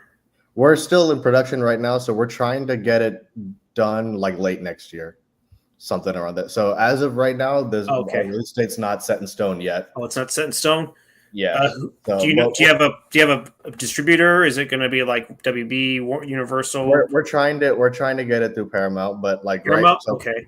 Yeah. Who knows if we're still even trying to figure that stuff out. So like there's a bunch of different things. Right now, my production company is producing it, and so that's what it is. I'm not paying for the movie, but I have people on my partners and stuff who are executive producing the movie and stuff. So cool. It's a good thing. Have I seen anything of the new trailers? New trailers, like the Megan 2.0. Did you see that one?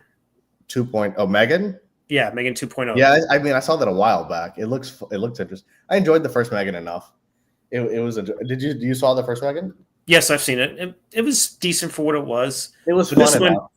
But this one definitely feels like it's going to be a combination of Terminator and Aliens combined because Cameron did those, but it's going from hard to action now.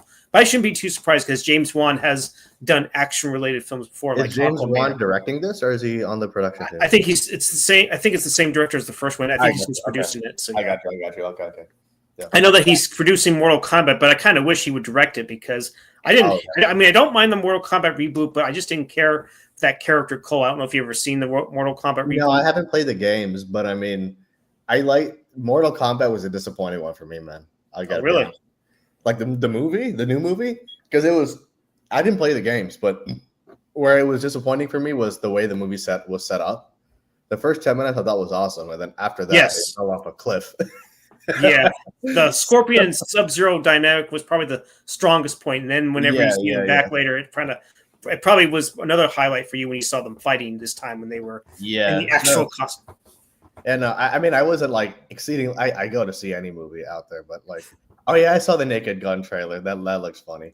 The OJ reference where they didn't. He's like, I'm not going to say anything. Of course, it looks like a funny one for Liam Neeson. That's fun. Like I've not seen him in this kind of a role before, so that I'm sure he's going to be chewing up the scenery from what it looks like in the little bit that I saw.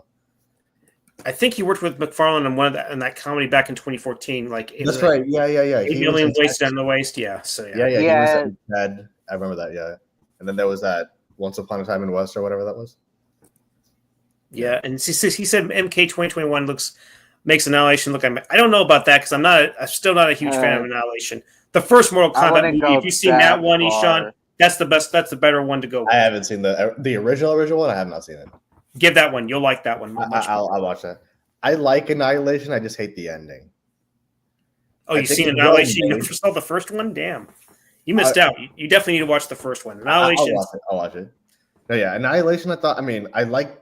I think it's a well-made movie, but I just didn't like the ending. Cobra Kai. I mean, I appreciate Cobra Kai. I know Martin Kove and Jesse Kove actually, and so So I mean, I don't. I'm not like, but yeah, no, I don't watch it regularly. No, but I mean, I have some friends and buddies and stuff who I know love the show. Yeah, I still need to finish season 5 and then the final season 6. So yeah. TV show wise, I mean, what's the last TV show that I saw? It's been a minute since I've seen a TV show. Yeah, probably Ozark. Yeah. It's like you know them. I know quite. I mean, I work in Hollywood, so I know a lot of people. What about Stallone? Do you know Stallone? No, I don't know Stallone. I know people who know Stallone. No, I know people who know Stallone, but I don't know him Stallone himself. No. He's wearing if you'll see Karate Kid Legends because they came out. I'll probably see it. Yeah, Same here. Fuck, dude, I saw Madam Web for fuck's sake. So, Madam Web. God damn it, that's still. I haven't even seen it, so that tells you what Don't I bother. think of it. Don't bother. It's an atrocious film. I don't mind. I mean, I'll see anything. Like I saw the Minecraft movie recently when we were on break. Oh, how was that one? It was actually not bad compared to what I thought it was going to be. I thought it would be horrible. It's actually, based on the trailers, yeah. Yeah, I thought. I mean, it's enjoyable. It's shattering box office projections. Apparently, it's in just this weekend. It's I think already made its money back. He said that Madam Web is only good. He's a big fan of Sydney Sweeney. He Oh, is that sits right? hard for her. No, Who can yeah, I blame mean, Madam Web was. Man, we talked about it last time I was on here. Man, it just was. See it. You have to see it to really understand how bad that movie is. Like, to be honest. Not just the plot points, but probably the acting from Dakota Fanning. It seems like she's not. I mean, she didn't seem to inherit, the town of Don Johnson. Because she is the daughter of. It looked to me like in the movie, like she was just like, "Fuck it, I'm not even gonna try to sell this." Like, I think for me, my issue with Madam Web was, I mean, we've seen. I don't. There's a bunch of bad movies that come out. That's fine, happens. You know what I mean? As someone who makes movies, it's hard to make a movie. I get it. But my issue, I guess this hits a personal nerve for me, is a person who doesn't put passion behind it, and it's obvious. Mm-hmm. I watched Madam Web. This is not. I'm not kidding. I saw a handful of shots where 4 or 5 of the boom pole was in the frame, like 4 or 5 shots where it was like in the frame. Damn. And for a movie to cost that much of money, that's not acceptable to me. And so, I mean, I don't know. It's just, I didn't see anybody's passion. Dakota Johnson was like, God bless her and some of the other actors, because you can tell they were like, fuck this. I'm not even going to try to sell this. I'm going to put as much effort into this as he put into writing this. Because, I mean, yeah, it's a bad movie. I mean, I haven't seen the movie, but knowing the character a little bit, it's a side character who's an old lady that sits in a chair and communicates to Spider-Man throughout the dimensions. It's like, this is nothing like what this character is supposed to. It was just cobbled together because it's like, we need a movie, find a Spider-Man character, Madam Web. Oh, Dakota Johnson, the peanut butter falcon. We like her. Put her in it. It's like, No, that's basically what the character. I mean, look, to be, I don't think anybody knows who Madam Web is as a character unless you're like super deep into that lore. I remember her mainly from the animated Spider-Man series back in '94. That's why. I mean, because to be honest, it's like I first grew up with movies, and then through that I got introduced to the comic book stuff. So it was opposite for me, and so. I didn't know who the fuck this person was. So I just kind of went into this as a blank slate. But it was just, she's Madam Web for like 30 seconds of the movie. And I'm not even kidding. It's not even, and it's a dream sequence. So it's not even, it's worthless. But that's not even the worst part of the movie. Seconds. The dialogue in this movie was bad as being polite. There's an actress, I forget her name. This is an actual line in this movie. You don't like me when I'm hangry. That's a literal line in this movie, in a Marvel movie.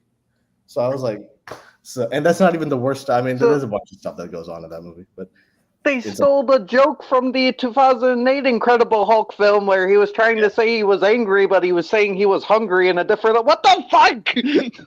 But there's also, I mean, they tried to respin the great power with great responsibility line from Spider-Man.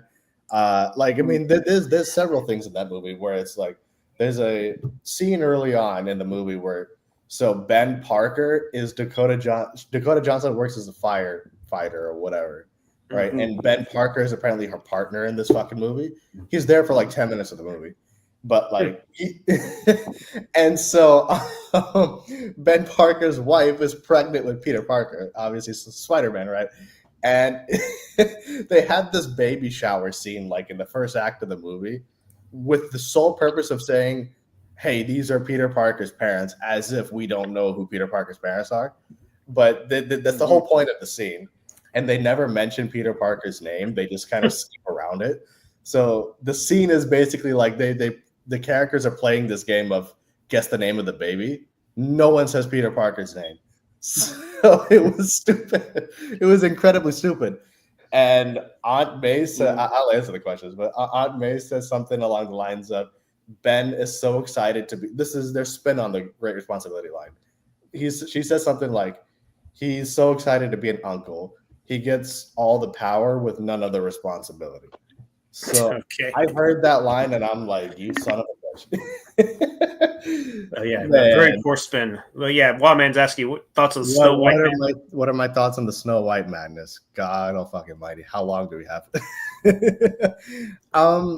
Look, man, I gotta be. I've seen Snow White, the new movie. It was pretty bad.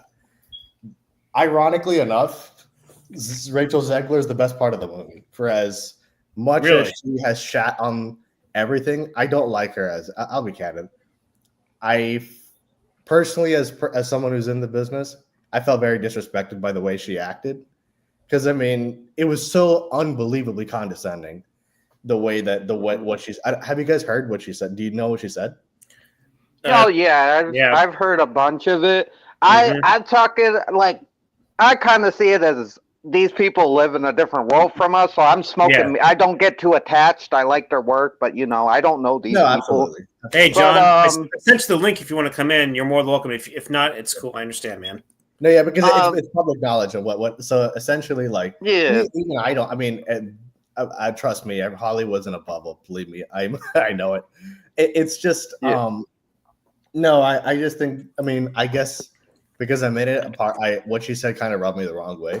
So I don't like her as a person, and I don't like what she said. And Peter Dinklage went on this whole thing about casting little people actors, and it was a bunch of different things. Hornswoggle, man, stood up. Hornswoggle stood up against him. Yeah, that's right. And so, I mean, there's a bunch of different things, and Gal Gadot said a bunch of stuff and all kinds of different things. So, I mean, as it pertains to the movie lost $300 million, man. So that's crazy. I mean, personally, seeing the movie and knowing all the controversy, I'm not surprised it bombed. The movie it's not good. It's not like.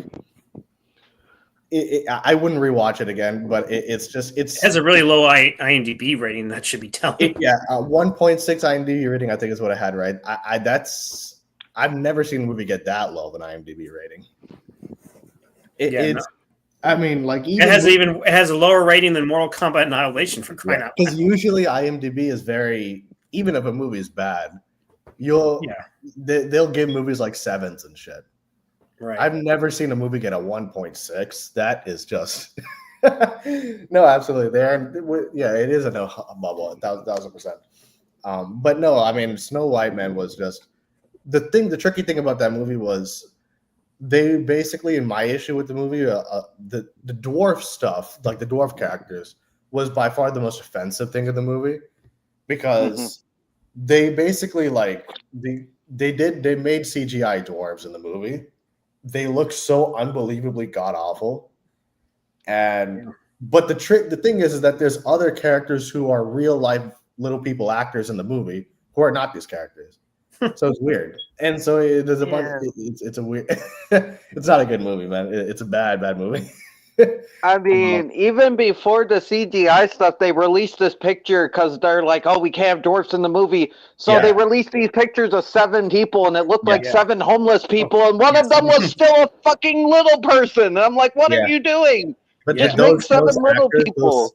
Those characters are in the final cut of the movie. So they have them, and then they have the CGI dwarves. That's what doesn't make sense. You know what I mean? What the fuck? No, So both of them are in the movie, and I mean, there's a bunch of things like that. So it's. But you said they don't. I didn't know they made it to the final cut, John. I didn't know the homeless people made it. Oh no, they're in the final frame. They're in the final cut. Yeah. So they went from CGI and they became real life humans or something. No. So it's weird because those characters are supposed to be like the 7 thieves or whatever, and so there's scenes with them, and then there's the scenes with CGI dwarves. They're technically 2 different things, but they're both in the movie, so it's weird, and it doesn't make sense because it's like they could have cast real little people for the characters. It's the most iconic characters in cinema, like one of the most iconic characters in the history of the cinema, and you're basically taking away opportunities from people like that. Number one, but it's also like the way that they did it in the movie was unbelievably awful to the point where I was just like, why don't you just cast people? It's not that difficult to cast somebody. I heard Dopey talks, and I'm like, no, how could you make Dopey talk? That's what made Dopey charming. He couldn't Dopey speak. Talks, and then I forget the other one, but there was one guy who was looking high the whole fucking movie, and it was funny. So he must have been the best actor. There was one dwarf character who was in the background, just going like this, and just going the whole movie. That was it. And so, no. So the Snow White was not good. Recently, I mean, what movies have come out recently that I like? I did see A Working Man with Jason Statham. I like that one. That shit was funny. I always enjoy the Jason Statham action movies, man. They're so fun. Maybe you get to work with him at some point. Who knows? Maybe he'll probably be retired by the time I'm like getting to work like that. No, there's always a possibility. There's always a possibility. Yeah. And One Man Beyond said, "I heard Dopey was voiced by the kid in No Hard Feelings." I guess that was the maybe he was that. He probably was. I don't know. No, The Beekeeper was fun, man. That's such a fun movie. It's a crazy movie. Yeah, and Joshua Hutcherson is a villain in that movie. Interesting. Yeah, right. And then Jeremy Irons, just to hear him say, "It's because you guys are all pussies" or something like that when he was Jeremy Irons is a great actor, though, man. I really like he is. Yeah. He has that what is it? That Morgan Freeman kind of voice and the Liam Neeson kind of voice where it's I like Jeremy Irons quite a bit. Yeah, he was a pretty good. He was a damn good villain in Die Hard with a Vengeance. That movie's going to be 30 years old pretty soon. Oh yeah, I'm a big fan of Die Hard, man. That's a great classic movie. Yes, I'll say the first four are pretty damn good. The fifth one is definitely the one was awful. I hated the new one, but I mean, you hated the one? Like the last movie, the one with Jai Courtney, I did not like. But every other movie, I mean, because I'm a fan of the franchise. Yeah, even if you're not a fan of Timothy Olyphant, I think he was a better villain, honestly. So compared to I'm still like the first one is still my favorite Christmas movie, man. I can't blame you. It's a classic. Yeah, I'm a fan of Rambo. Black Mirror. I mean, I've seen episodes of Black Mirror, not the whole thing. Oh yeah, you already answered Rambo. Did you like the last one, or thought it was kind of meh? It's been a minute since I've seen Rambo. I like the original one. I've seen and I've liked that quite a bit. That's the last one I saw, but I saw it. I'm talking about Last Blood, the last one that came out in 2019. I don't know if you ever saw that. I mean, I enjoyed it enough. Yeah. Well, yeah, the original. Well, I'd say the first four are definitely the better ones. The first four, exactly. That's the thing. Yeah. So, how about Terminator? Terminator. Oh yeah, T2 is one of my favorites, man. T2 same here. Oh yeah. Yeah, that police station scene is one of my favorite scenes. Action scenes, it's kick-ass. I love it. But no, recently, I mean, Mickey 17, I like that. The Bong Joon-ho movie, I thought that was. I haven't seen it, but I heard it's not doing very well. It bombed pretty bad. I'm not surprised, but it's because it's a weird movie. Like I'm a fan of Robert Pattinson, and Bong Joon-ho. He directed Parasite, that Oscar movie, the movie that won the Oscar. I haven't seen Reacher. I should watch. I know I've been told to watch it. I'll watch it. But yeah, no. Bong Joon-ho's movies are very it's a super satirical black comedy film, but it's an odd movie. But I enjoyed it enough, but I'm not surprised it didn't do well. Sinners for sure. I'm excited. I think it's the one I'm the most excited about. I have to admit, it does look interesting. I'll probably give it a shot. Yeah. And what were you about to say, Trench, before I cut you? Okay. What? Oh. Wait, what? My bad. You're about to say something. It seemed like I cut you off, but what were you going to say earlier? Oh, no, I want to go back. I was just going to say something about Rambo since we were talking about it, but I want to go back if we're past that. Oh, yeah. No, yeah, I'm excited for Rambo. It's been a while since I've seen that movie, but I mean, I have. Yeah, I actually have all of them on. Crazy.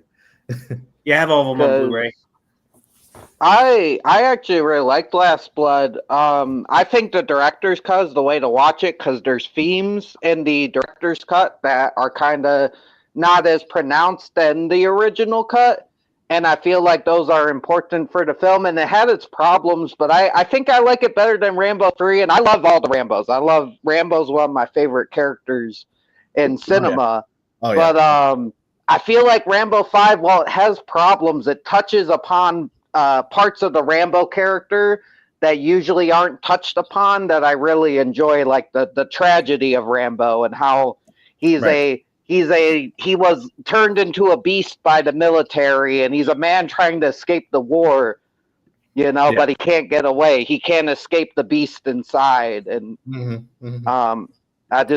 I love that aspect.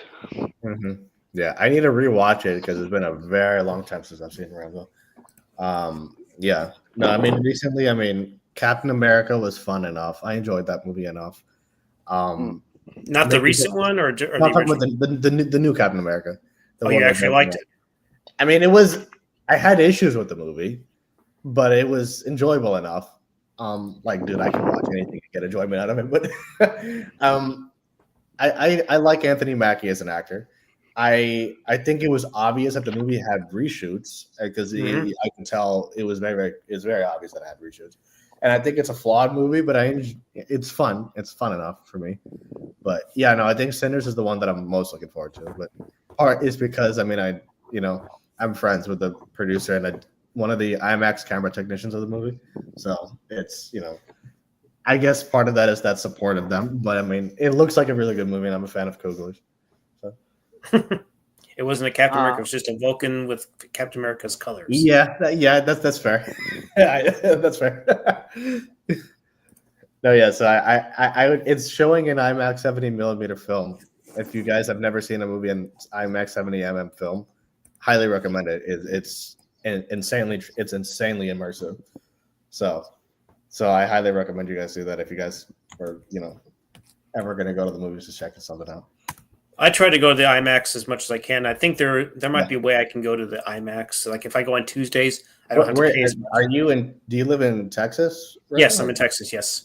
Yeah, because I know I live in LA, but I mean it's right now. Of course, I'm overseas, but it's I know in Dallas there's one theater I believe that shows IMAX 70mm film, and so it's because if we shooting on it as well, it's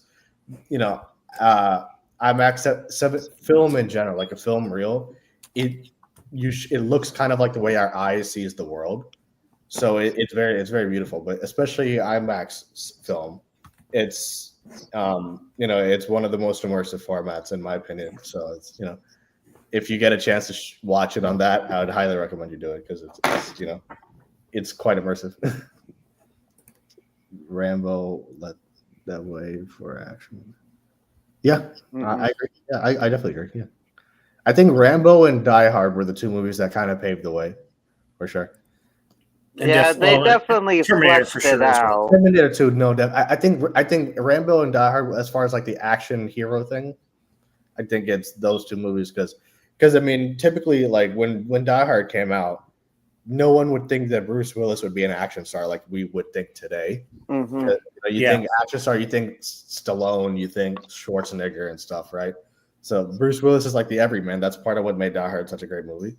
So yeah, before he was doing he'd done like some kind of comedy. He had a show going on called Moonlighting, which had a lot of comedy elements in it. So yeah. No, yeah. So I mean, Die Hard for sure is one of my favorites. Rambo as well. Terminator, I mean, James Cameron movies in general, I think are great movies. So Terminator is a great movie for sure, without question. I disagree with how James Cameron wants to use AI for his physical releases. I'm sure we touched on that. I think, especially what did he say he wants to do? Well, he basically said when he released the new 4Ks of Aliens and Abyss, he was saying that there was complaints from the fans about how they looked, and he was like, they need to get out of their basements or something like that. Or something. I haven't seen that. I mean, to be honest, I don't know if you guys have heard this, but I mean, apparently for Avatar 3, the upcoming Avatar movie that he wants to make, apparently the cut is 9 hours. The rough cut's 9 hours. 9 hours. And I don't know whether that's true or not, but I believe it. I can see it, to be honest, but I mean, dude, even if you cut that in half, that's like almost a 5-hour movie. You made 2 movies. You made 2 movies there. Maybe 3. You could get 3 movies out of that bitch. But I mean, I am I a fan? Okay, wait. Am I Escape from New York? I have not seen that, but I'm a fan of John Carpenter's Halloween. Yeah, he was asking about the. Am I a fan of the original Roadhouse? The remake I thought was cheese as fuck. I haven't seen the original, but I think you might like that one more, of course. Yeah, but I heard people who are fans of the original I heard very mixed reactions to the new one. I wasn't sure because frankly I haven't seen that one. Avatar is one of the my gym trainer fucking hates Avatar. Oh, he despises Avatar with a passion, huh? Yeah. I mean, me personally, it's like I think they're technical achievements as far as the looks of it. I mean, what he was able to do with it. Personally, it's just I think the stories suck in both of those movies. But I mean, on a visual front, it's a beautiful thing. But I admire what he does with it. But if I think he wants to make it his version of Star Wars, which makes sense to me, as far as like a huge franchise sort of a thing. But if that's the case, I would want something different story wise. You know what I mean? For like the fourth and the fifth movie, but who knows? My one of my friends thinks Titanic is overrated. I think it's well performed. It's similar to me as far as Avatar, where it's well made. But I think it's a little bit overrated. I think but for me, overrated doesn't mean it's bad. It's just for me, overrated is more about perception, general audience perception. So that like I personally think like Jordan Peele's Get Out is overrated, but I love the movie. Do you know what I mean? So it's kind of like that's kind of I think overrated for me is about the way people treat the movie.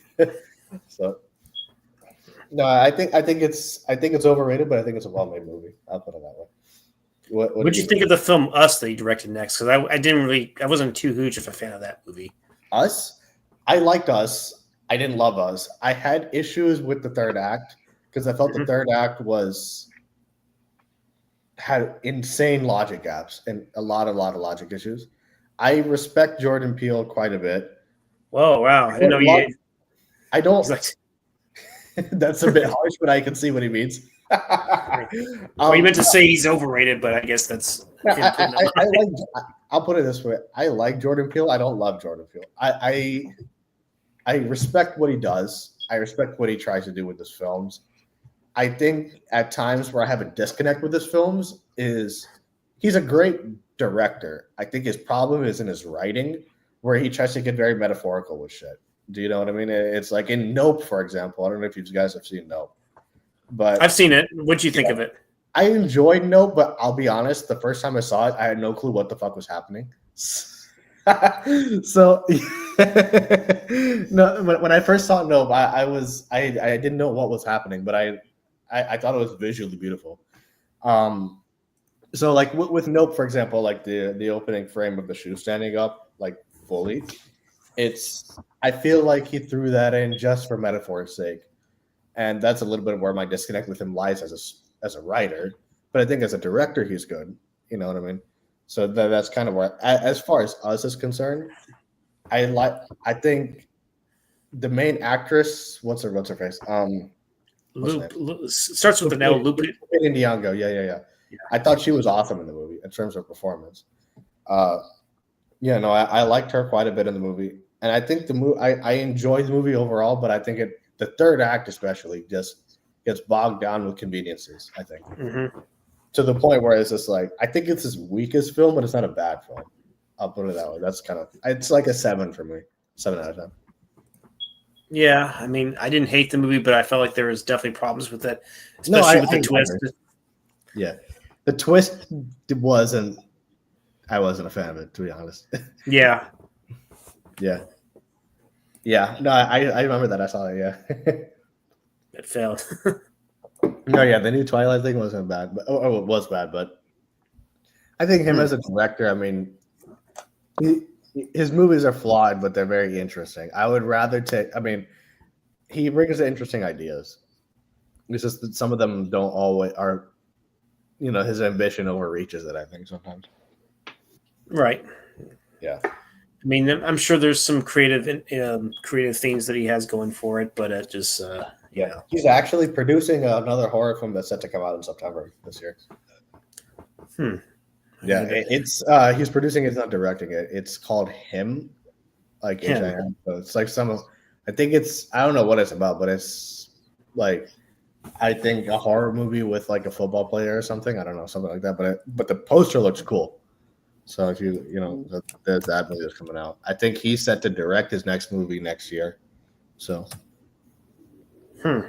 September. Curious what that is. You said there was a poster already released? Yeah, it's a teaser poster. It's called Him.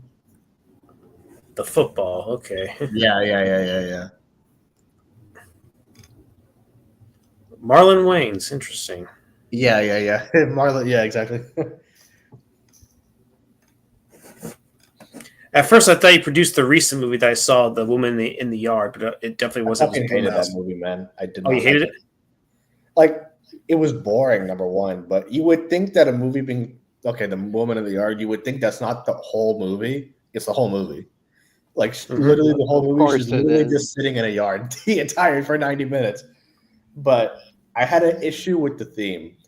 I'm never one to say that a movie's theme is irresponsible, but this movie, the way it wraps up, I fucking physically felt nauseous after the movie. And I'm not kidding. It was like, so essentially like the plot of the film is that, so the main character's husband dies in a car accident. And so the main character is a widowed mother of 2 kids and stuff.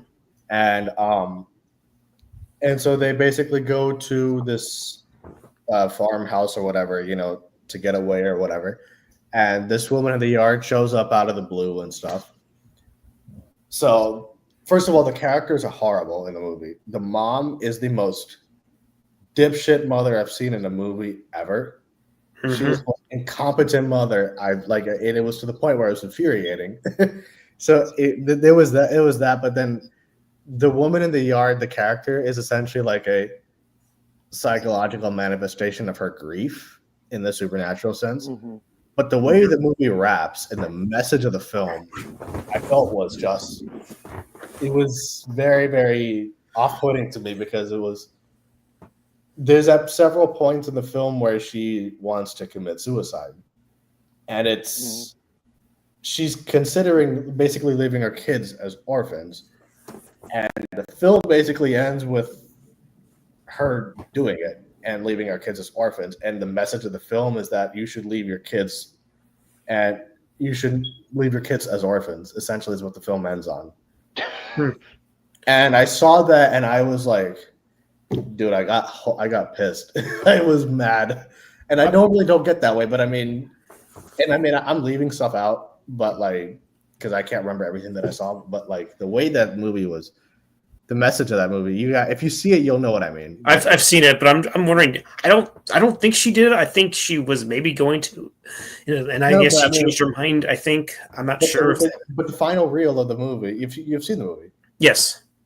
So the final shot of the movie with the upside down thing proves that she killed herself, right? I don't know. I like to think that maybe she maybe didn't, but she has to live with the fact that she's going to be this depressed person. And we all saw that her daughter was drawing the R backwards, so I assume that maybe. No, that's what I mean, because it's a mirror sequence, because in the movie the thing is, whenever it was backwards, it was shown as a dream sequence. So for her to be with her kids in the very end of the movie, and then the R is backwards, means that that's a dream sequence. That's why I took it. So in other words, she went through with it and killed herself. That's the way I took it when I saw the movie. I don't know. It's. No, I wish they would have showed or been a little more clear, because it's not a very long movie. It's like it's 90 minutes, but I did not like it at all. I hated it. It felt like it dragged on like a 2-hour movie, huh? It was boring, but I'm not one to say that movies' themes are irresponsible, but I just feel like that's a bad message to make a movie about. So that's just me, but. Yeah, that shouldn't be the message, because I'm fine with a horror movie ending dark, or if someone can't overcome their grief at the end and they're consumed by it. But if the movie is pushing it as some sort of message, hey, you should just kill yourself and leave behind your kids if you're sad. What the fuck? No, don't kill. That shouldn't be the No, message. that's exactly what I'm with him 100%, Rejo, because it's like, dude, I make dark movies. I like dark movies, but it's just like, Yeah. there's a way to do it, and I just felt like I think Smile handled it much. Sounds like it handled it better. The Smile movies. Yeah. Mm-hmm. The second Smile I enjoyed a lot. Naomi Scott, I thought, gave a great performance for sure. Yeah, I just wish Joel had a bit of a role for sure, other than just the opening scene. I think he deserved to have his own movie, in my honest opinion. That opening scene was kick ass though, man. He really showed some good acting chops in that movie. Yeah. But that opening scene, the film nerd in me was going crazy because it was all one shot. So I was like, that was a good scene for sure. What else is coming out? Mission Impossible is coming out. I think that'll be for good. I hope so. It'll be good. I'm sure it'll be good. I mean, I'm a fan of Tom Cruise, but like, did you like Dead Reckoning? Or I did like that. I mean, I'm a fan of the MI franchise. But yeah, no. So I mean, now where I have skepticism, the movie costs $400 million. I don't know how it's going to make an ROI on that, but $400 million. Yeah, but a lot of it is because of the strikes that happened and a bunch of other factors and all kinds of different things. But I don't know how they're going to make that kind of money back. But I mean, I hope the movie's good. I'm positive it'll be good because.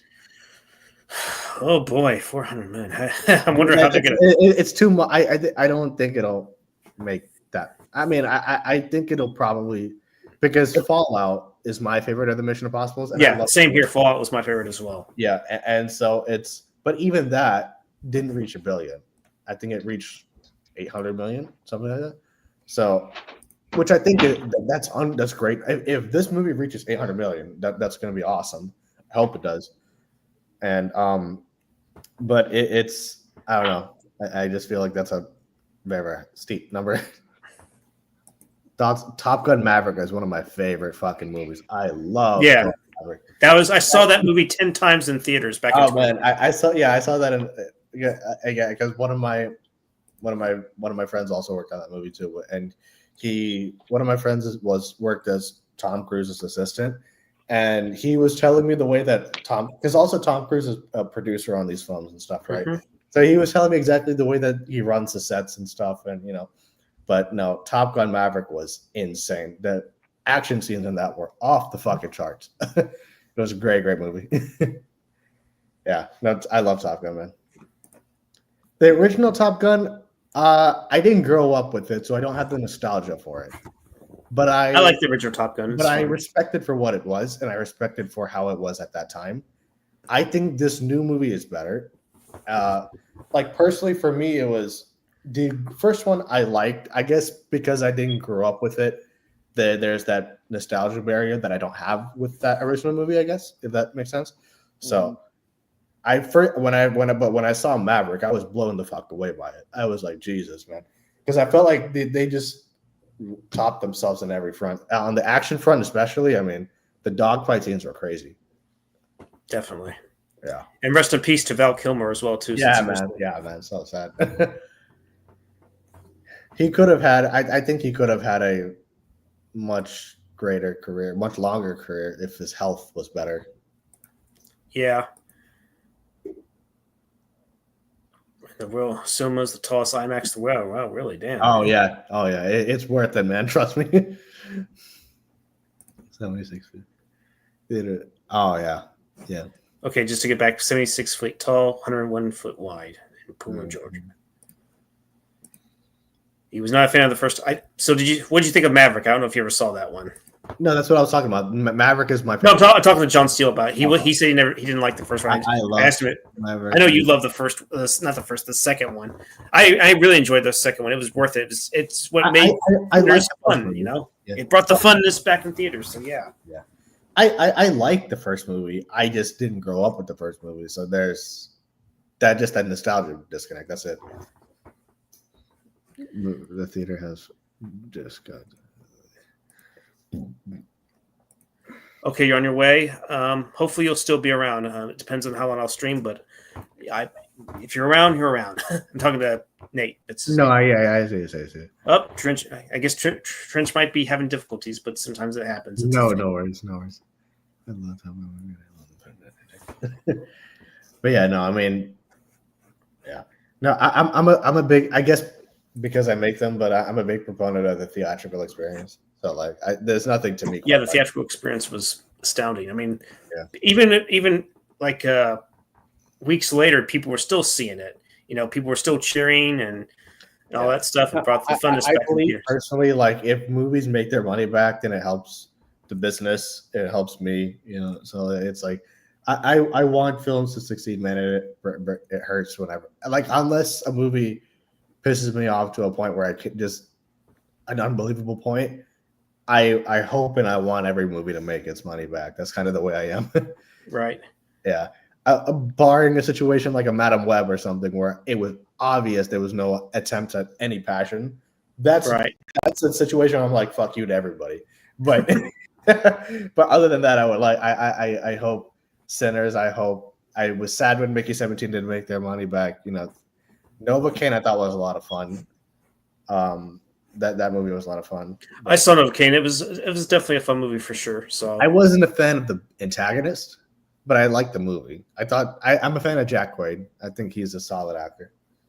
yeah, he's got potential. A lot of people say that he should be the next Max Payne. Apparently, I mean, he was an Oppenheimer too. He's a great actor. yeah. Hope same here. Especially what was it 2 weeks ago? I swear there was like a very low weekend of box office. March was the like this past month was not the best for the box office. Yeah. Yeah. Yeah, it was bad. That's why I'm hoping Sinners does well as well. This we can boost up. And Minecraft is doing really well, so that's also a good thing. Jackie quit. But yeah, no, Minecraft. I'm surprised Minecraft is doing as well as it's doing. Yeah. Minecraft is Snow White bombed like a motherfucker. I think Sinners will make its money back. I'm hopeful it will. But yeah, no, Minecraft. I can see Minecraft blowing up in the subsequent weeks. Thunderbolts is coming out too. That looks interesting. That Marvel movie. I think Wildman or whoever said that Florence. Oh yeah, no, it was Mr. D-Man. He said that Florence Pugh would probably be worth seeing in that movie only. Probably. I like Florence Pugh quite a bit. She's a good actor too. I assume you've seen Midsummer or have heard of it. I've seen Midsummer. Yeah. Did you like it or? I have very complicated feelings about Midsommar. It has an interesting concept, but I heard the way that it's written, where apparently there was something about a thesis, and the guys like they're arguing about. I'm like, didn't one of your friends just die or something? Why are you arguing about a thesis? Yeah, my issue with Midsommar is a little bit of a lesser issue I had with Ari Aster's next film, Beau is Afraid, where with Ari Aster, like I liked Hereditary a lot. I think I have seen The Substance. That is a crazy movie. One of the most twisted forms of body horror I've seen in my life.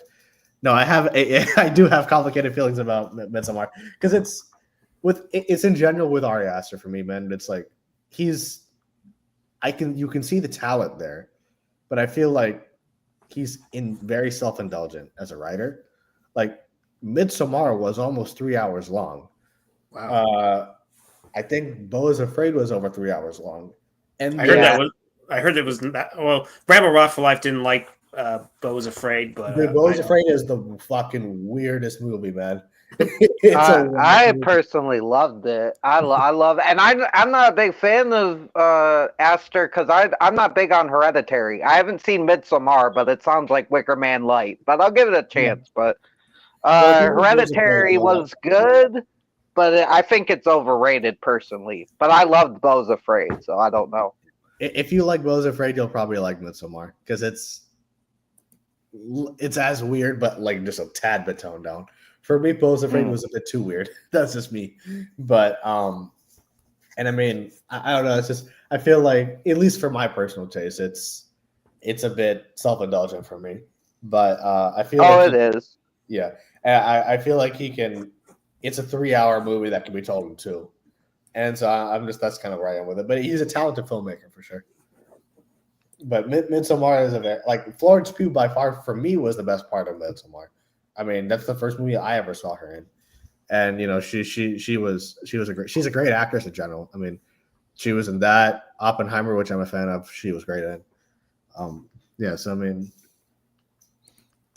yeah. Yep. I haven't fully seen Midsummer, so I can't really say much on that. No, that's actually technically the first movie I saw her in was actually The Commuter. She had a brief role in that. It was directed by Walm Colette Sarah, the guy that sadly directed that Woman in the Yard movie. Oh yeah. Do I agree that video games are becoming the next Hollywood? That's a good question. Yeah, because of Midsummer. Then a few years ago, it was Super Mario Brothers, the one that Chris Pratt voiced. Last Night with the Devil was the. I've heard about that. I heard it was good. So yeah. Last Night with the Devil, I heard was good. I haven't seen it. Yeah. Where can I haven't uploaded them on YouTube. The movies I have made so far have not been theatrical release. As far as my direct, they've been mainly shorts, right? Yeah, most of the ones I've finished, I'll put it that way, have been shorts. I made a feature recently and stuff, but right now I'm currently producing a major feature, and I'm working on stuff that I'm trying to make for theatrical releases later and stuff. So you'll see stuff. You guys will for sure see stuff. I'll make sure of it. It'll take time, but I mean it'll happen. Have I seen Kinds of Kindness? I've seen Kinds of Kindness. It's I don't know. I like I forget his name. Same director as Poor Things. Fuck, what's the name? God, I forget the name of the director's name, but that's thank you, man. But yeah, no, Kinds of Kindness it's an anthology movie. So it's not really, it was a weird movie, but his movies are very experimental films. I'll put it that way. So it's a well-made movie though, for sure. But I don't know if I would ever rewatch it personally, but it's not for me. But it's a well-made movie. Since you like Top Gun, are you a fan of Iron Eagle? I have not seen Iron Eagle. I've not seen that. I don't think I've seen it. Yeah, there was 4 of them. First 3 were theatrical. The 4th one was straight to video. They all had Louis Gossett Jr. in it. I don't know if you've heard of that actor. No, I haven't. No. In fact, there was a movie that he was in that's going to be 40 years old in several months. It's called Enemy Mine. I don't know. It has what's his face? Jack Quaid's father, Dennis Quaid, in the movie. So, is that right? Okay. Yeah. Okay. Yeah. Cocaine Bear was hilarious. Cocaine Bear was crazy. Yeah, I saw that movie in theaters. That shit was funny. I think that was Ray Liotta's. It's one of his posthumous releases since he's sadly passed away. That actually happened? I heard that actually happened. Where Bear ingested a fucking. It did. Yeah, it did it. That's crazy. It's not as crazy. The bear just died, and a dead guy fell on this old man's house with dementia. Oh, love it. It's the whole thing. Yeah, that's crazy. That's crazy. Speaking of which, since we're talking about The Woman in the Yard, have you ever seen this movie called The Night House that also dealt with grief? I don't know if you've ever heard of it or seen it. The Night House? Yeah. The Night House, no. I've seen The Lighthouse. I've not seen The Night House. What's her face? It had one of the actresses. I have to go look up I have to type in the movie. I'm looking at it right now. Night House. It's no, I'm looking at it right now. Oh, okay. It looks Rebecca Hall's in it. Yeah. Okay. Yeah, no, I haven't seen this. Okay. I thought you might have seen it, but it's something similar, but at least the ending's not quite as downbeat. So yeah. And again, with me with The Woman in the Yard, I don't mind a movie being downbeat if it's not. My problem with The Woman in the Yard was I felt the message was just wrong to leave the movie on. That's kind of where I am with it. I was like, and on top of that, she's sitting in the yard the whole fucking movie doing nothing. So it was boring. And then on top of that, the movie was just ended on the sour note for me. I'm like, fuck that. But yeah. Oh yeah, Officer and Gentleman. I don't know if you've ever seen that movie. Had Richard Gere in it. I haven't seen that either. Pretty cool, pretty classic movie right there. So you definitely should check it out if you're up for it. Absolutely, I will check Dogtooth. I don't know anything about. I don't know if you've heard of it. I haven't heard of that either. Louis Gossett Jr. is the GOAT. I know this isn't popular, but how do you feel about that trade for Joe Milton III? The trade, the Cowboy, for the Cowboys. I think for me it's to be determined, man. I mean, who knows? People are saying that he's going to take Dak's job or all that stuff. I mean, I don't know how it's going to play out with him. Mm-hmm. I think at this point, I think he'll play in the season, just from a fact that Dak is I think him being injured is almost guaranteed at this point. Right. So, I mean, I don't wish injury on him, of course not, but the history is that 4 of the past 5 seasons he's been hurt. Yeah, And he hasn't really played a 32 season fully healthy for quite a while, except for maybe it's 2023, maybe. Yeah. But even then, he had issues like health issues and stuff like that. So I just think we'll see how it turns out. To me, I'm sort of up in the air about it, to be completely honest. Yeah, I'm not sure. Yeah. I mean, as far as free agent signings, which one do you think was the best one? Probably the Dante Fowler one, and he's a former guy. I mean, it was the best one, but the Cowboys free agency this year was not. It's not. To me, everything that they've done this year is just to compensate for last year. To me, it strikes me as, because Jerry Jones said last year, "Hey, I went all in." It strikes me as kind of like, oh, I said all in last year, so let me just get these bum players just to make our fan base be quiet. That's the way it came off to me. So I got to be honest. We're in a rebuilding process, man. It's going to take, in my opinion, the next 3 to 4 years for the Cowboys to be relevant again. That's just me.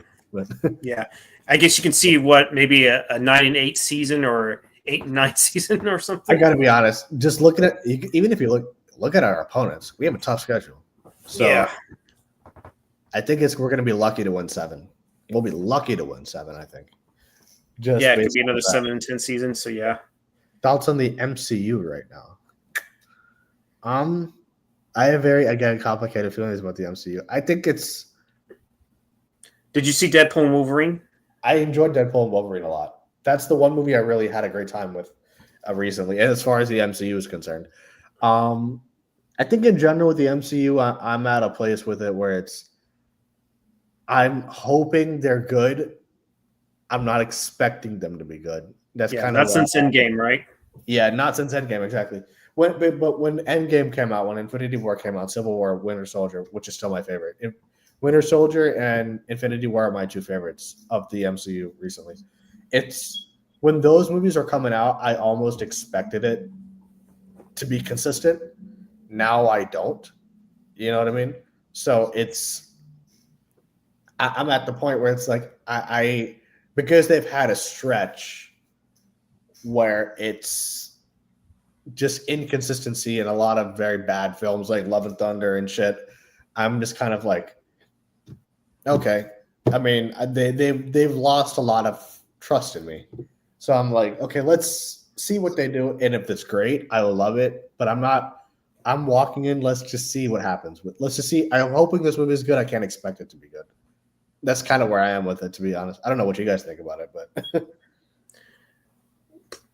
before that, the only movie I thought that was okay before Deadpool and Wolverine was maybe Guardians of the Galaxy 3. Yeah, that movie I really liked. Yeah, I did too. I hated the villain, but I liked the movie.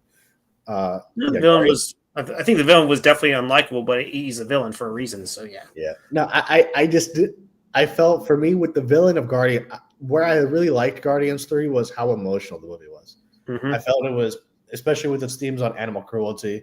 I have seen Expendables. I liked the first movie. The new movie was ass. The fourth one was. It was really bad. I mean, the third one is disappointing, but at least you had. The movie was, but it had entertainment factor to it. Still. But Mel Gibson was a damn good villain in there. I gotta give it that. And it was entertaining enough. The new movie was just. I mean, 2 people talking would be green screen, man, and I'm like, what is this? Damn. So, I mean, it was bad. But yeah, now Guardians 3, I think, with its themes on animal cruelty and stuff, I thought I felt really, it was a very emotional movie, so I really liked Guardians 3 quite a bit. Where I had a disconnect with the villain was, for me, they do a good job of making me despise this character, and we obviously want him to die violently. But for me, just me personally, other than making him evil as fuck, they don't do anything with him. That's kind of where I was with it. And by the end of the movie, he's just screaming, and it got on my nerves. So you're like, kill this motherfucker already, right? Yeah, man. And I was just like, I mean, I'm glad that I wanted him to die violently. It's a great payoff story-wise. But other than that, I didn't have much with him. So, and I didn't really get behind what he was trying to do. So that's kind of where I was with it. There's a lack of motivation on his part, pretty much. For me personally, yeah, that's where I was with it.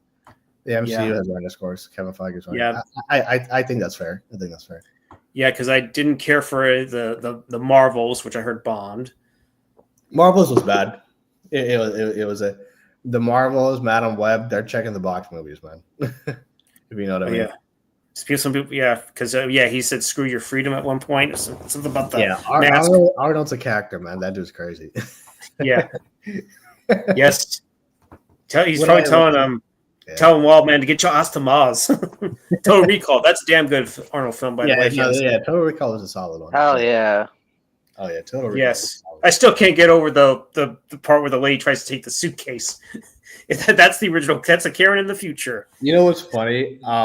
My thoughts on the future of James Bond. You're not a fan of? I love Daniel Craig. He's my favorite Bond, actually. Daniel Craig and Sean Connery are my two favorite Bonds.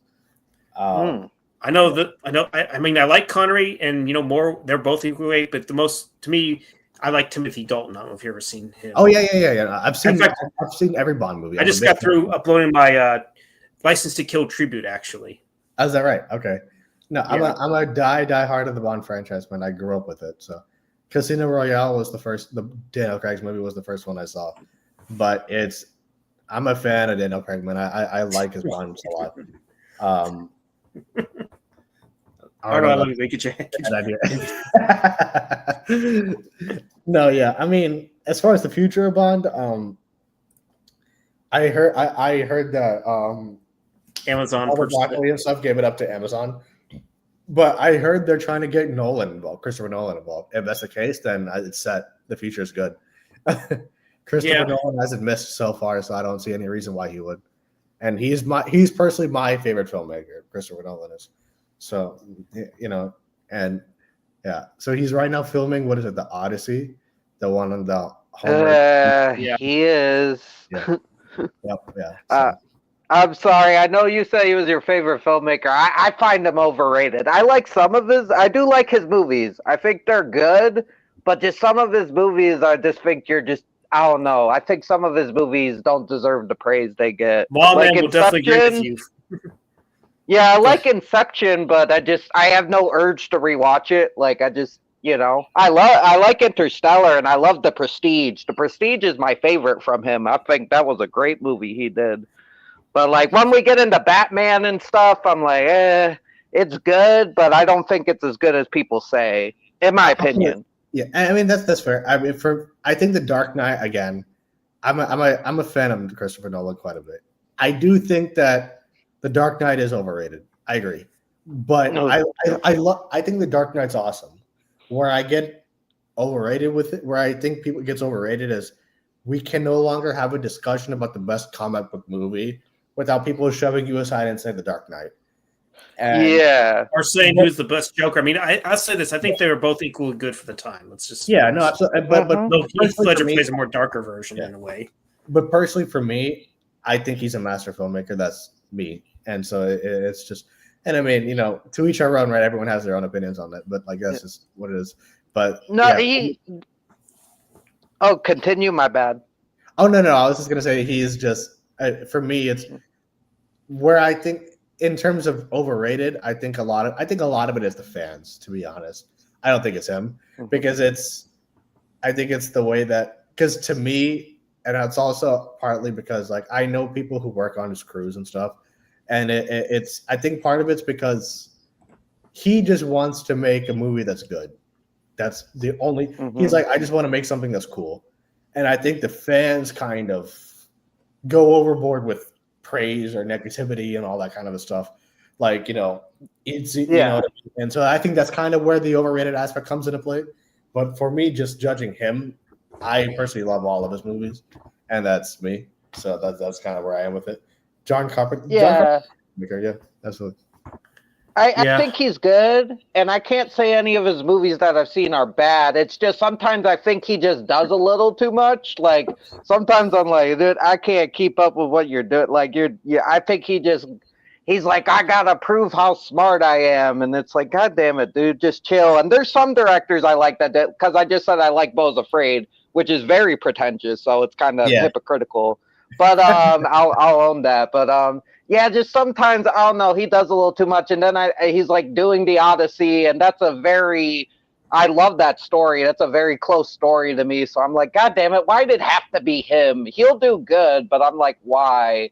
Just do the story, man. Don't do too much. Just do the story, please. Well, I'll be honest. With the Odyssey, I'll be surprised if he makes motherfuckers go backwards in that movie. Yeah, I don't think that'll happen. I don't think that'll happen. But the only thing is, I don't think he looks at it as I'm trying to prove I'm smart.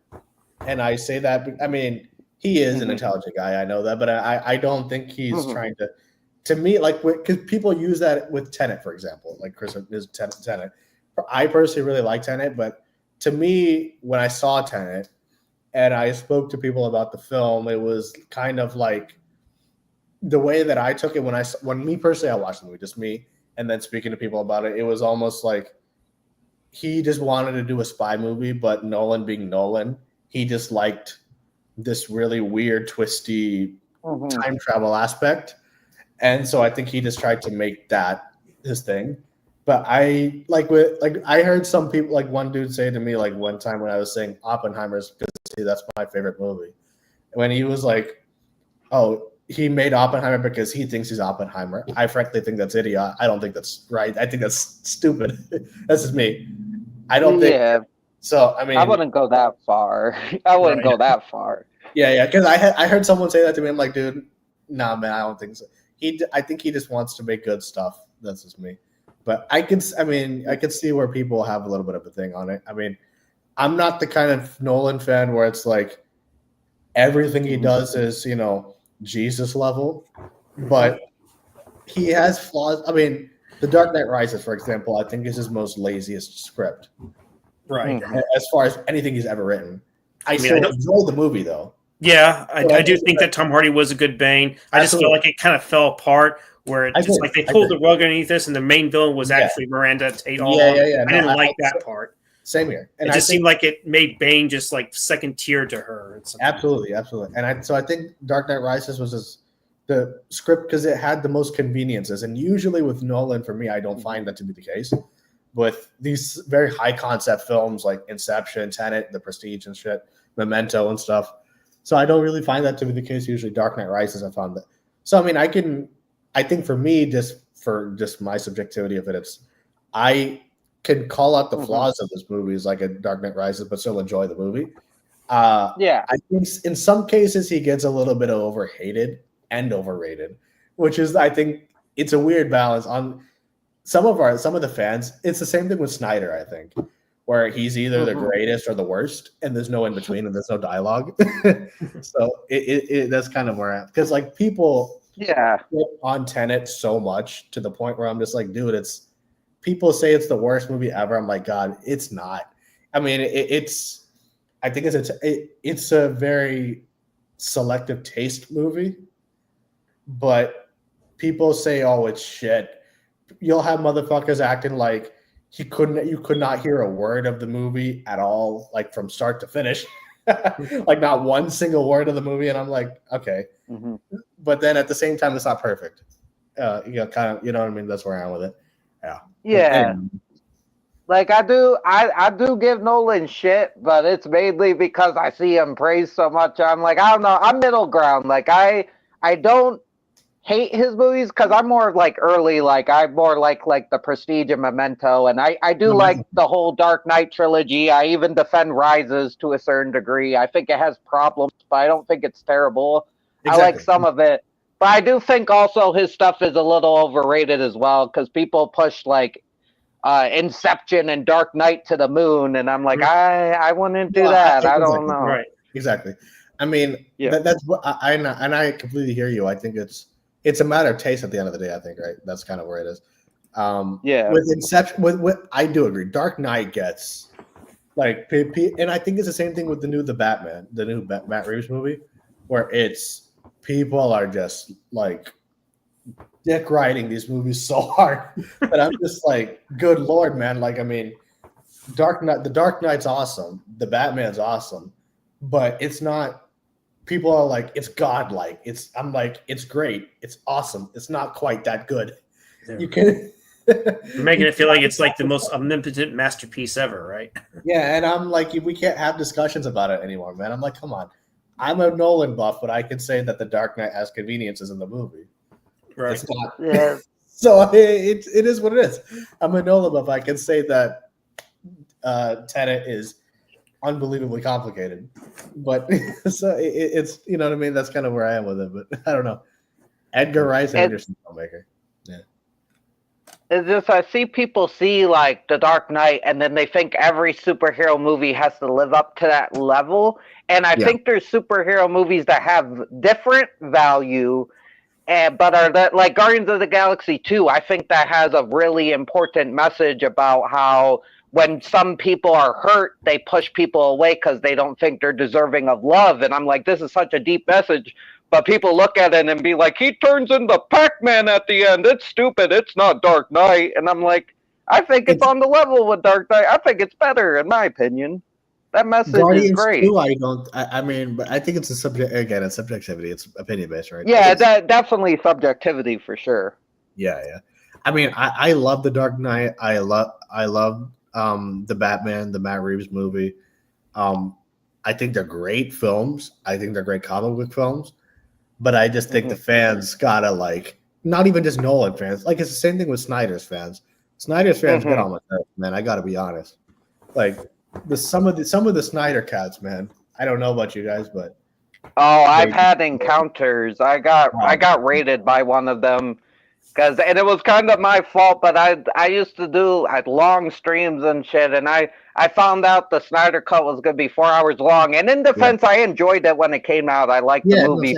But I did this like, what the fuck? It's going to be 4 hours long? Yeah. And then I did a really long stream, and I only talked about the movie for 20 minutes because I put in the title just as a speaking point, and then after that, we kind of talked about other shit. But these people, I woke up and it caught the algorithm, and these people were like in the comments going crazy, and it was funny. It was just pretty funny. But they're like, "You look like a crackhead," and I'm like, "Yeah, I do. It's fine. That's great." No, I don't know what I mean. For me, with Snyder, it's I don't know. I think we can say that he got fucked over. And by welcome, Nate. Hey everyone. I think we can say that Zack Snyder got fucked over by Warner Brothers with the Justice League shit. Mm-hmm. But I'm getting really sick and tired of his director's cut shit. And I'm just gonna be like, with what's the movie that he made, Rebel Moon? I feel like there was no reason that needed to be a director's cut. Just you're making a movie on Netflix. You're trying to make it R-rated. Why are you doing director's cuts of it? I don't see a point. Other than extra marketing, why would you do, you know what I mean? So I'm not a fan of that. Yeah. And especially with the Snyder Cut, I know he did get screwed over, but then it's like, he just used that as an excuse to like make a 4-hour, that movie was not supposed to be that long. That's not the original vision. That's like Snyder being like, I gotta do the best I can do. This is gonna be the most Snyderist DC movie ever. I agree. Everything's gonna be in slow motion, and it's good. I like I have full control. I can do what I want, right? But I mean, with the Snyder Cut, I'll say it like this: I was really happy the film got made, given everything that went on with him and Warner Brothers, and I don't blame that individual movie for being 4 hours. I think it could have been shorter. I agree, but I just think I think with the Snyder Cut, he was like, "This is just everything I wanted to do." I think that's kind of where at least that's the vibe I got. Fair. You know, fuck this. I'm just gonna give everything. I'm just gonna spit it out there, and I think it's flawed. And I don't think it needed to be 4 hours long. But I mean, it was an enjoyable movie for sure. The slow motion, it's good. I like it. The slow motion pissed me off in Rebel Moon, man. That shit was annoying. It was fucking slow motion of motherfuckers cropping wheat and shit. I'm like, why? God damn it, Snyder. It's like they're doing nothing. They're chopping wood, like they're chopping wood, and like they're cutting up stuff. And I'm like, that's slow motion. Come on, man. He loves it, man. He loves his slow motion. He loves it. It's crazy, man. I don't know. Well, I'm going to ask you what do you think of the original Running Man? If you're looking forward to the one with Glenn Powell, the original Running Man. I don't think I've seen that. I know the movie. It has Arnold Schwarzenegger in it, so I don't know if you ever saw that one. I haven't seen it, but I know the movie. And Primary said The Dark Knight is a good film, but I don't care for the others. Tomorrow Hardy. Batman and Robin is hilarious, man. Underrated. Batman and Robin is fun. You can have fun and laugh at it. That's pretty much what it's for. I think it's my favorite unintentional comedy of all time. But if you watch it straight, it's terrible. But if we watch it with the right people, it's funny. It could be a good, nice little movie to have a beer and just poke fun at. I think Schwarzenegger's ice puns are fucking get me every time. All right, everyone. Chill. Chill. Repeating What chill. killed the dinosaurs? So the Ice Age! Schwarzenegger was playing it up, man. He was funny, but like, it could have been. I think you have to see it with the right people. Batman and Robin and M. Night Shyamalan's The Happening, my two favorite unintentional comedies of all time. Oh yeah, that's what I was gonna say. Wasn't The Happening like an unintentional comedy? Dude, that movie is one of my favorite. That's one of my favorite unintentional comedies. Oh yeah, the lady where she's losing her mind. She's like, "You came here to do whatever you." Is like, no. He's like, what? Yeah. No. What? No.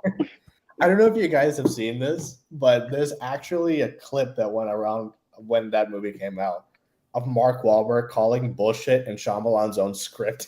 There was a clip that came out on YouTube. I don't know what scene it was, but like Mark Wahlberg is literally next to Shyamalan. He's like, this is bullshit, right? And I was like, damn, it was really funny. Burn. Yeah.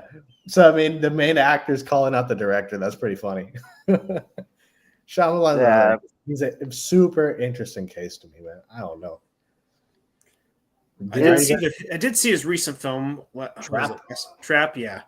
Did you like Trap? Well, Joshua Hartnett was good in it. I'll give it that. Yeah, I like Josh Hartnett. Yeah, I think he's a great actor.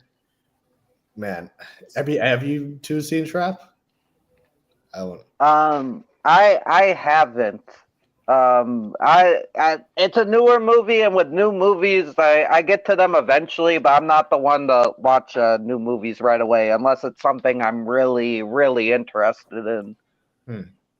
And even then, I could probably not get to it for years because I'm busy watching, I don't know, same shit over again or older stuff that I haven't seen. Mm-hmm. Yeah. See his list. What were you saying, Nate? You should see Trenchy's list. Leave my list alone. Stop judging my list. Trap was I was not a fan of it, I'll be honest. I didn't hate it. I mean, I guess it was Shyamalan's daughter. I mean, I didn't hate the movie either. I just felt I really like Josh Hartnett, but I like him as an actor anyway in general. I just think for me, my issue with the movie was a couple of things. The amount of bullshit and conveniences in its plot was way too much for me. Like almost every 45 seconds, there's conveniences, there's logic issues, to the point where I was just like, oh my God. And it's one of the most blatant examples of nepotism I've seen in my life with his daughter. I don't really mind nepotism. I mean, it is what it is. It's not like it's anything new now in Hollywood. It's always been this way, but she's a talented singer. But like, so she plays like a pop star in the movie on the level of like Taylor Swift. Mm-hmm. She's a very talented singer, his daughter, but not a great actress. And she was, in my opinion, a student actor at best. And I know some people may disagree with that, but I think she was really bad in the movie, man. And they pause in like 5-6 minute scenes just on her. And I was like, ugh. So it felt to me by the end of the movie that it was more an advertisement, a music video for his daughter than a thriller. You know what I mean? And so that was like where I was like, yeah. But he's an interesting filmmaker to me, M. Night Shyamalan. Now he's in a film where people are trying to. Hey, yeah. Just too bad there's no snakes on the plane. Snakes on the plane's a fun one, man. Yeah. It's been a while since I've seen that. Is everything okay with you, Nate? You seem rather quiet. Everything good? Oh no, I'm just listening. Yeah, I just got home, put everything away. Yeah. And, just playing the game right now. So sorry if I get a little quiet. All right, no worries. By the way, Ishan, this is Nate. Nate, this is Ishan. Nice to meet you, man. Hey, nice to meet you, man. And I'll say this: Ishan's a far more talented filmmaker than the one we freaking had to interact with. Oh, thank you, man. If you're in the back room, Ishan, I'll definitely explain it. I stumbled onto some stuff, so I'll definitely explain. No worries. That I do have a question, Ishan. So, is any of your movies gonna have a 20-minute toilet scene? Nah, man. Good. Okay, God. then you're good. 20. You're doing good. Yeah, exactly. 20-minute toilet scene. If you use Swan Lake, can you use it sparingly, please? 20-minute toilet scene. I've never seen. Maybe not 20 minutes, but it was longer. It felt like 20 minutes. What the fuck would you do in a toilet for 20 minutes and show to an audience? I don't know. Write down notes, I guess, What? or You tell or us, make man. some fart jokes. I don't know. 20 minutes is a fuck lot of screen time, man. How the fuck? That's a lot of screen time. And Mr. D, man, I'm sure. Are you aware of the situation with Groombug? That's who I call him. So I'll have to explain. I have no idea. Yeah, you have no idea. I'll have to explain in the back room. No worries. Yeah. I wouldn't associate personally. Good one, John. Fake writer. Write down notes. 20-minute toilet scene. I have never heard that, man. That is funny. Okay, maybe it wasn't 20 minutes. I don't want to over askew because I know. Oh, yeah, because we might be people are inaccurate or something. Yeah, but but But Definitely more than 5. unnecessarily long. Yeah, but even 5 minutes for a bathroom scene makes no sense.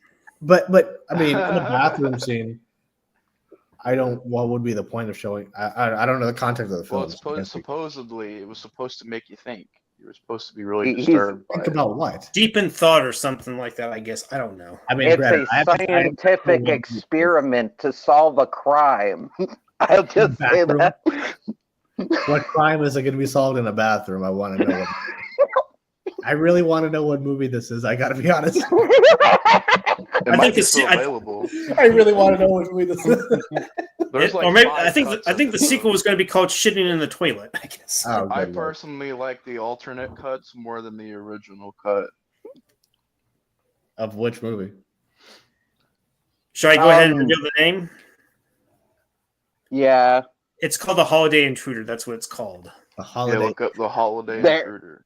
There I'm are gonna several cuts. There are several sequels. I'm in one of the sequels. It's Oh, a really? whole I thing. personally like Yeah, the I'm a sci-fi terrible cut actor. best. I'm more of a sci-fi guy though, so maybe I'm a bit biased, but Hmm. The sci-fi cut. That Is it an indie film or what is this movie? really indie, very indie. Very, very indie and very low budget. Like it was probably made with maybe $5 at best. Maybe even It's less. just- I don't know. I've made movies Maybe for free, man. $5 for the sandwich or something he ate. I don't know. If they're watching, I've made movies for free, and I've never had a fucking 20-minute toilet break scene in a movie. Never. I don't think I've ever any seen a of movie us that had well. the idea. But he was like, "Oh, it's a genius idea. It's supposed to disturb you." And I'm Might be assuming his- Okay. I'm disturbed by that review that he posted of the reboot of Hellraiser, where I don't think I even want to reveal it. He showed his. Well, I might as well. He showed his freaking feces in the toilet. That was his review. Ew. what? Yeah. Fuck? Yeah. I don't even think I've seen that one. That's fucking. Yeah, he crazy. took it down eventually, but I was like, what the? In fact, I remember Mystic Mac even commented on that, telling him he should never post again. And I can't blame him. Why would you Yeah, show that to the public? That's disgusting. Yeah. The thing is about this individual is he used to be our friend, but he's done some terrible things, and we're not. Usually, I wouldn't be mean to somebody over it, but he has done some actual crime shit that I will not get into because of Scotty. But Sure. no, fuck this dude. Yeah. I'll definitely tell you more in the off stream. No, yeah, no, it's fine. It's not my business anyway. But no, yeah, that's crazy. So he made this movie, The Holiday Intruder, with that. And now we'll actually reveal to it in the back room what it was based on. I'll definitely tell you on that, or maybe they can fill you in on that. Sure, no worries. But you know what? Because you know what? I think in less than a minute I'm going to go ahead and go off air, but we can talk more in the back room. Yeah. So yeah.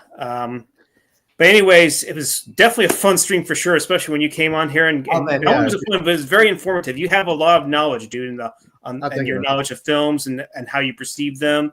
Definitely, you can definitely like a director and feel like he can be a tad overrated at times. But you know what?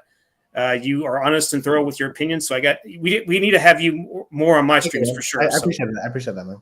Yeah, it's what I do, right? I grew up loving movies, but being that you have like a YouTube channel, man. He does. Yeah, no, I haven't posted in a while, but I make movies now. I'm right now overseas making something. Nice to meet you too, man. In the comments. But yeah, no, I love making movies. I've always loved movies. So I mean, yeah. Part of my job is I have to be able to evaluate films to know if I'm making something. So I can't spend so much money on something, and my job depends on it a lot of times, right? So I'll give you the right link because there might be a different Ishan that you're thinking of. So I'll give you the link. I'll even give you the link to his channel. And hold on, let me see if I can put his channel in the chat. And let's see if I can find it. I'm pretty sure. I'm sure I'm sub to him. I guess if I can find it. Where are you, Ishan? Come on, Ishan. Where are you at? Yeah, but it was nice meeting you, man. It was man, good likewise, man. to meet you. Yeah, likewise. Yeah, it was nice meeting you too, man. I'm sorry. Yeah. Didn't meet you for very long. Just got in the stream really late. No, of course, no worries. Nice to meet you guys. Yeah, this man's late to life. I'm always late to these things. It's all good. Well, you did arrive right before I went off. I'm trying to find his channel. I thought I was sub to his channel. What the hell is going on? Yeah, I haven't posted on that channel in a while. Yeah, what's your channel? I'm sorry, I thought I was sub to it. My company name. I'll share it with you. It's a long name. Here, what is it? It's Palindroni Films. You know that? Sure. How do you spell that? Palindrony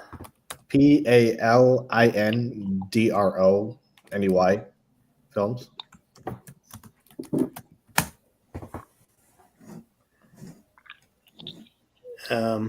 Palindroni, you said? Yeah. And you have 231 subscribers? I think so, yeah. I don't even remember, to be honest. Is the Viper the last one you had? Yeah. The Viper? Yeah. Okay, I thought it was... All right, it's weird. But here's what I'll do. I'm going to link the channel in the chat. Thank you. So you did find him, Wild Man? Okay, that's cool. Hopefully... thank you, guys. Yeah, no, I think because I think it was Reacher, Isaiah. Yeah, that's him. Yeah, because yeah. Alrighty, well, thanks for stopping by, guys. Predator, Wildman Beyond, Nate, who's technically in here, Trinchy, John Steele was also in here. Let's see if I can go back further. Mr. D-Man 21, and gosh, who else? Alter Ego Quinn was also, he was technically on the stream, but he had to go. But but yeah. It was great. It was great. I made a little cameo. Well, you had like a 5-minute cameo, so yeah. But anyways, this was a hell of a stream. This is a fun stream. We should definitely do more of those, and I'm looking forward to doing more of these. That's for sure. This was a fun one. Yeah. Probably a fun one in a long time. If that was just me, I'd probably be boring the shit out of y'all. Unless if I tell a joke or something. But yeah, it was cool having you on here. So definitely, folks, we will see y'all later, and y'all take it easy and have a good night. Take care, guys. Peace. Stay frosty.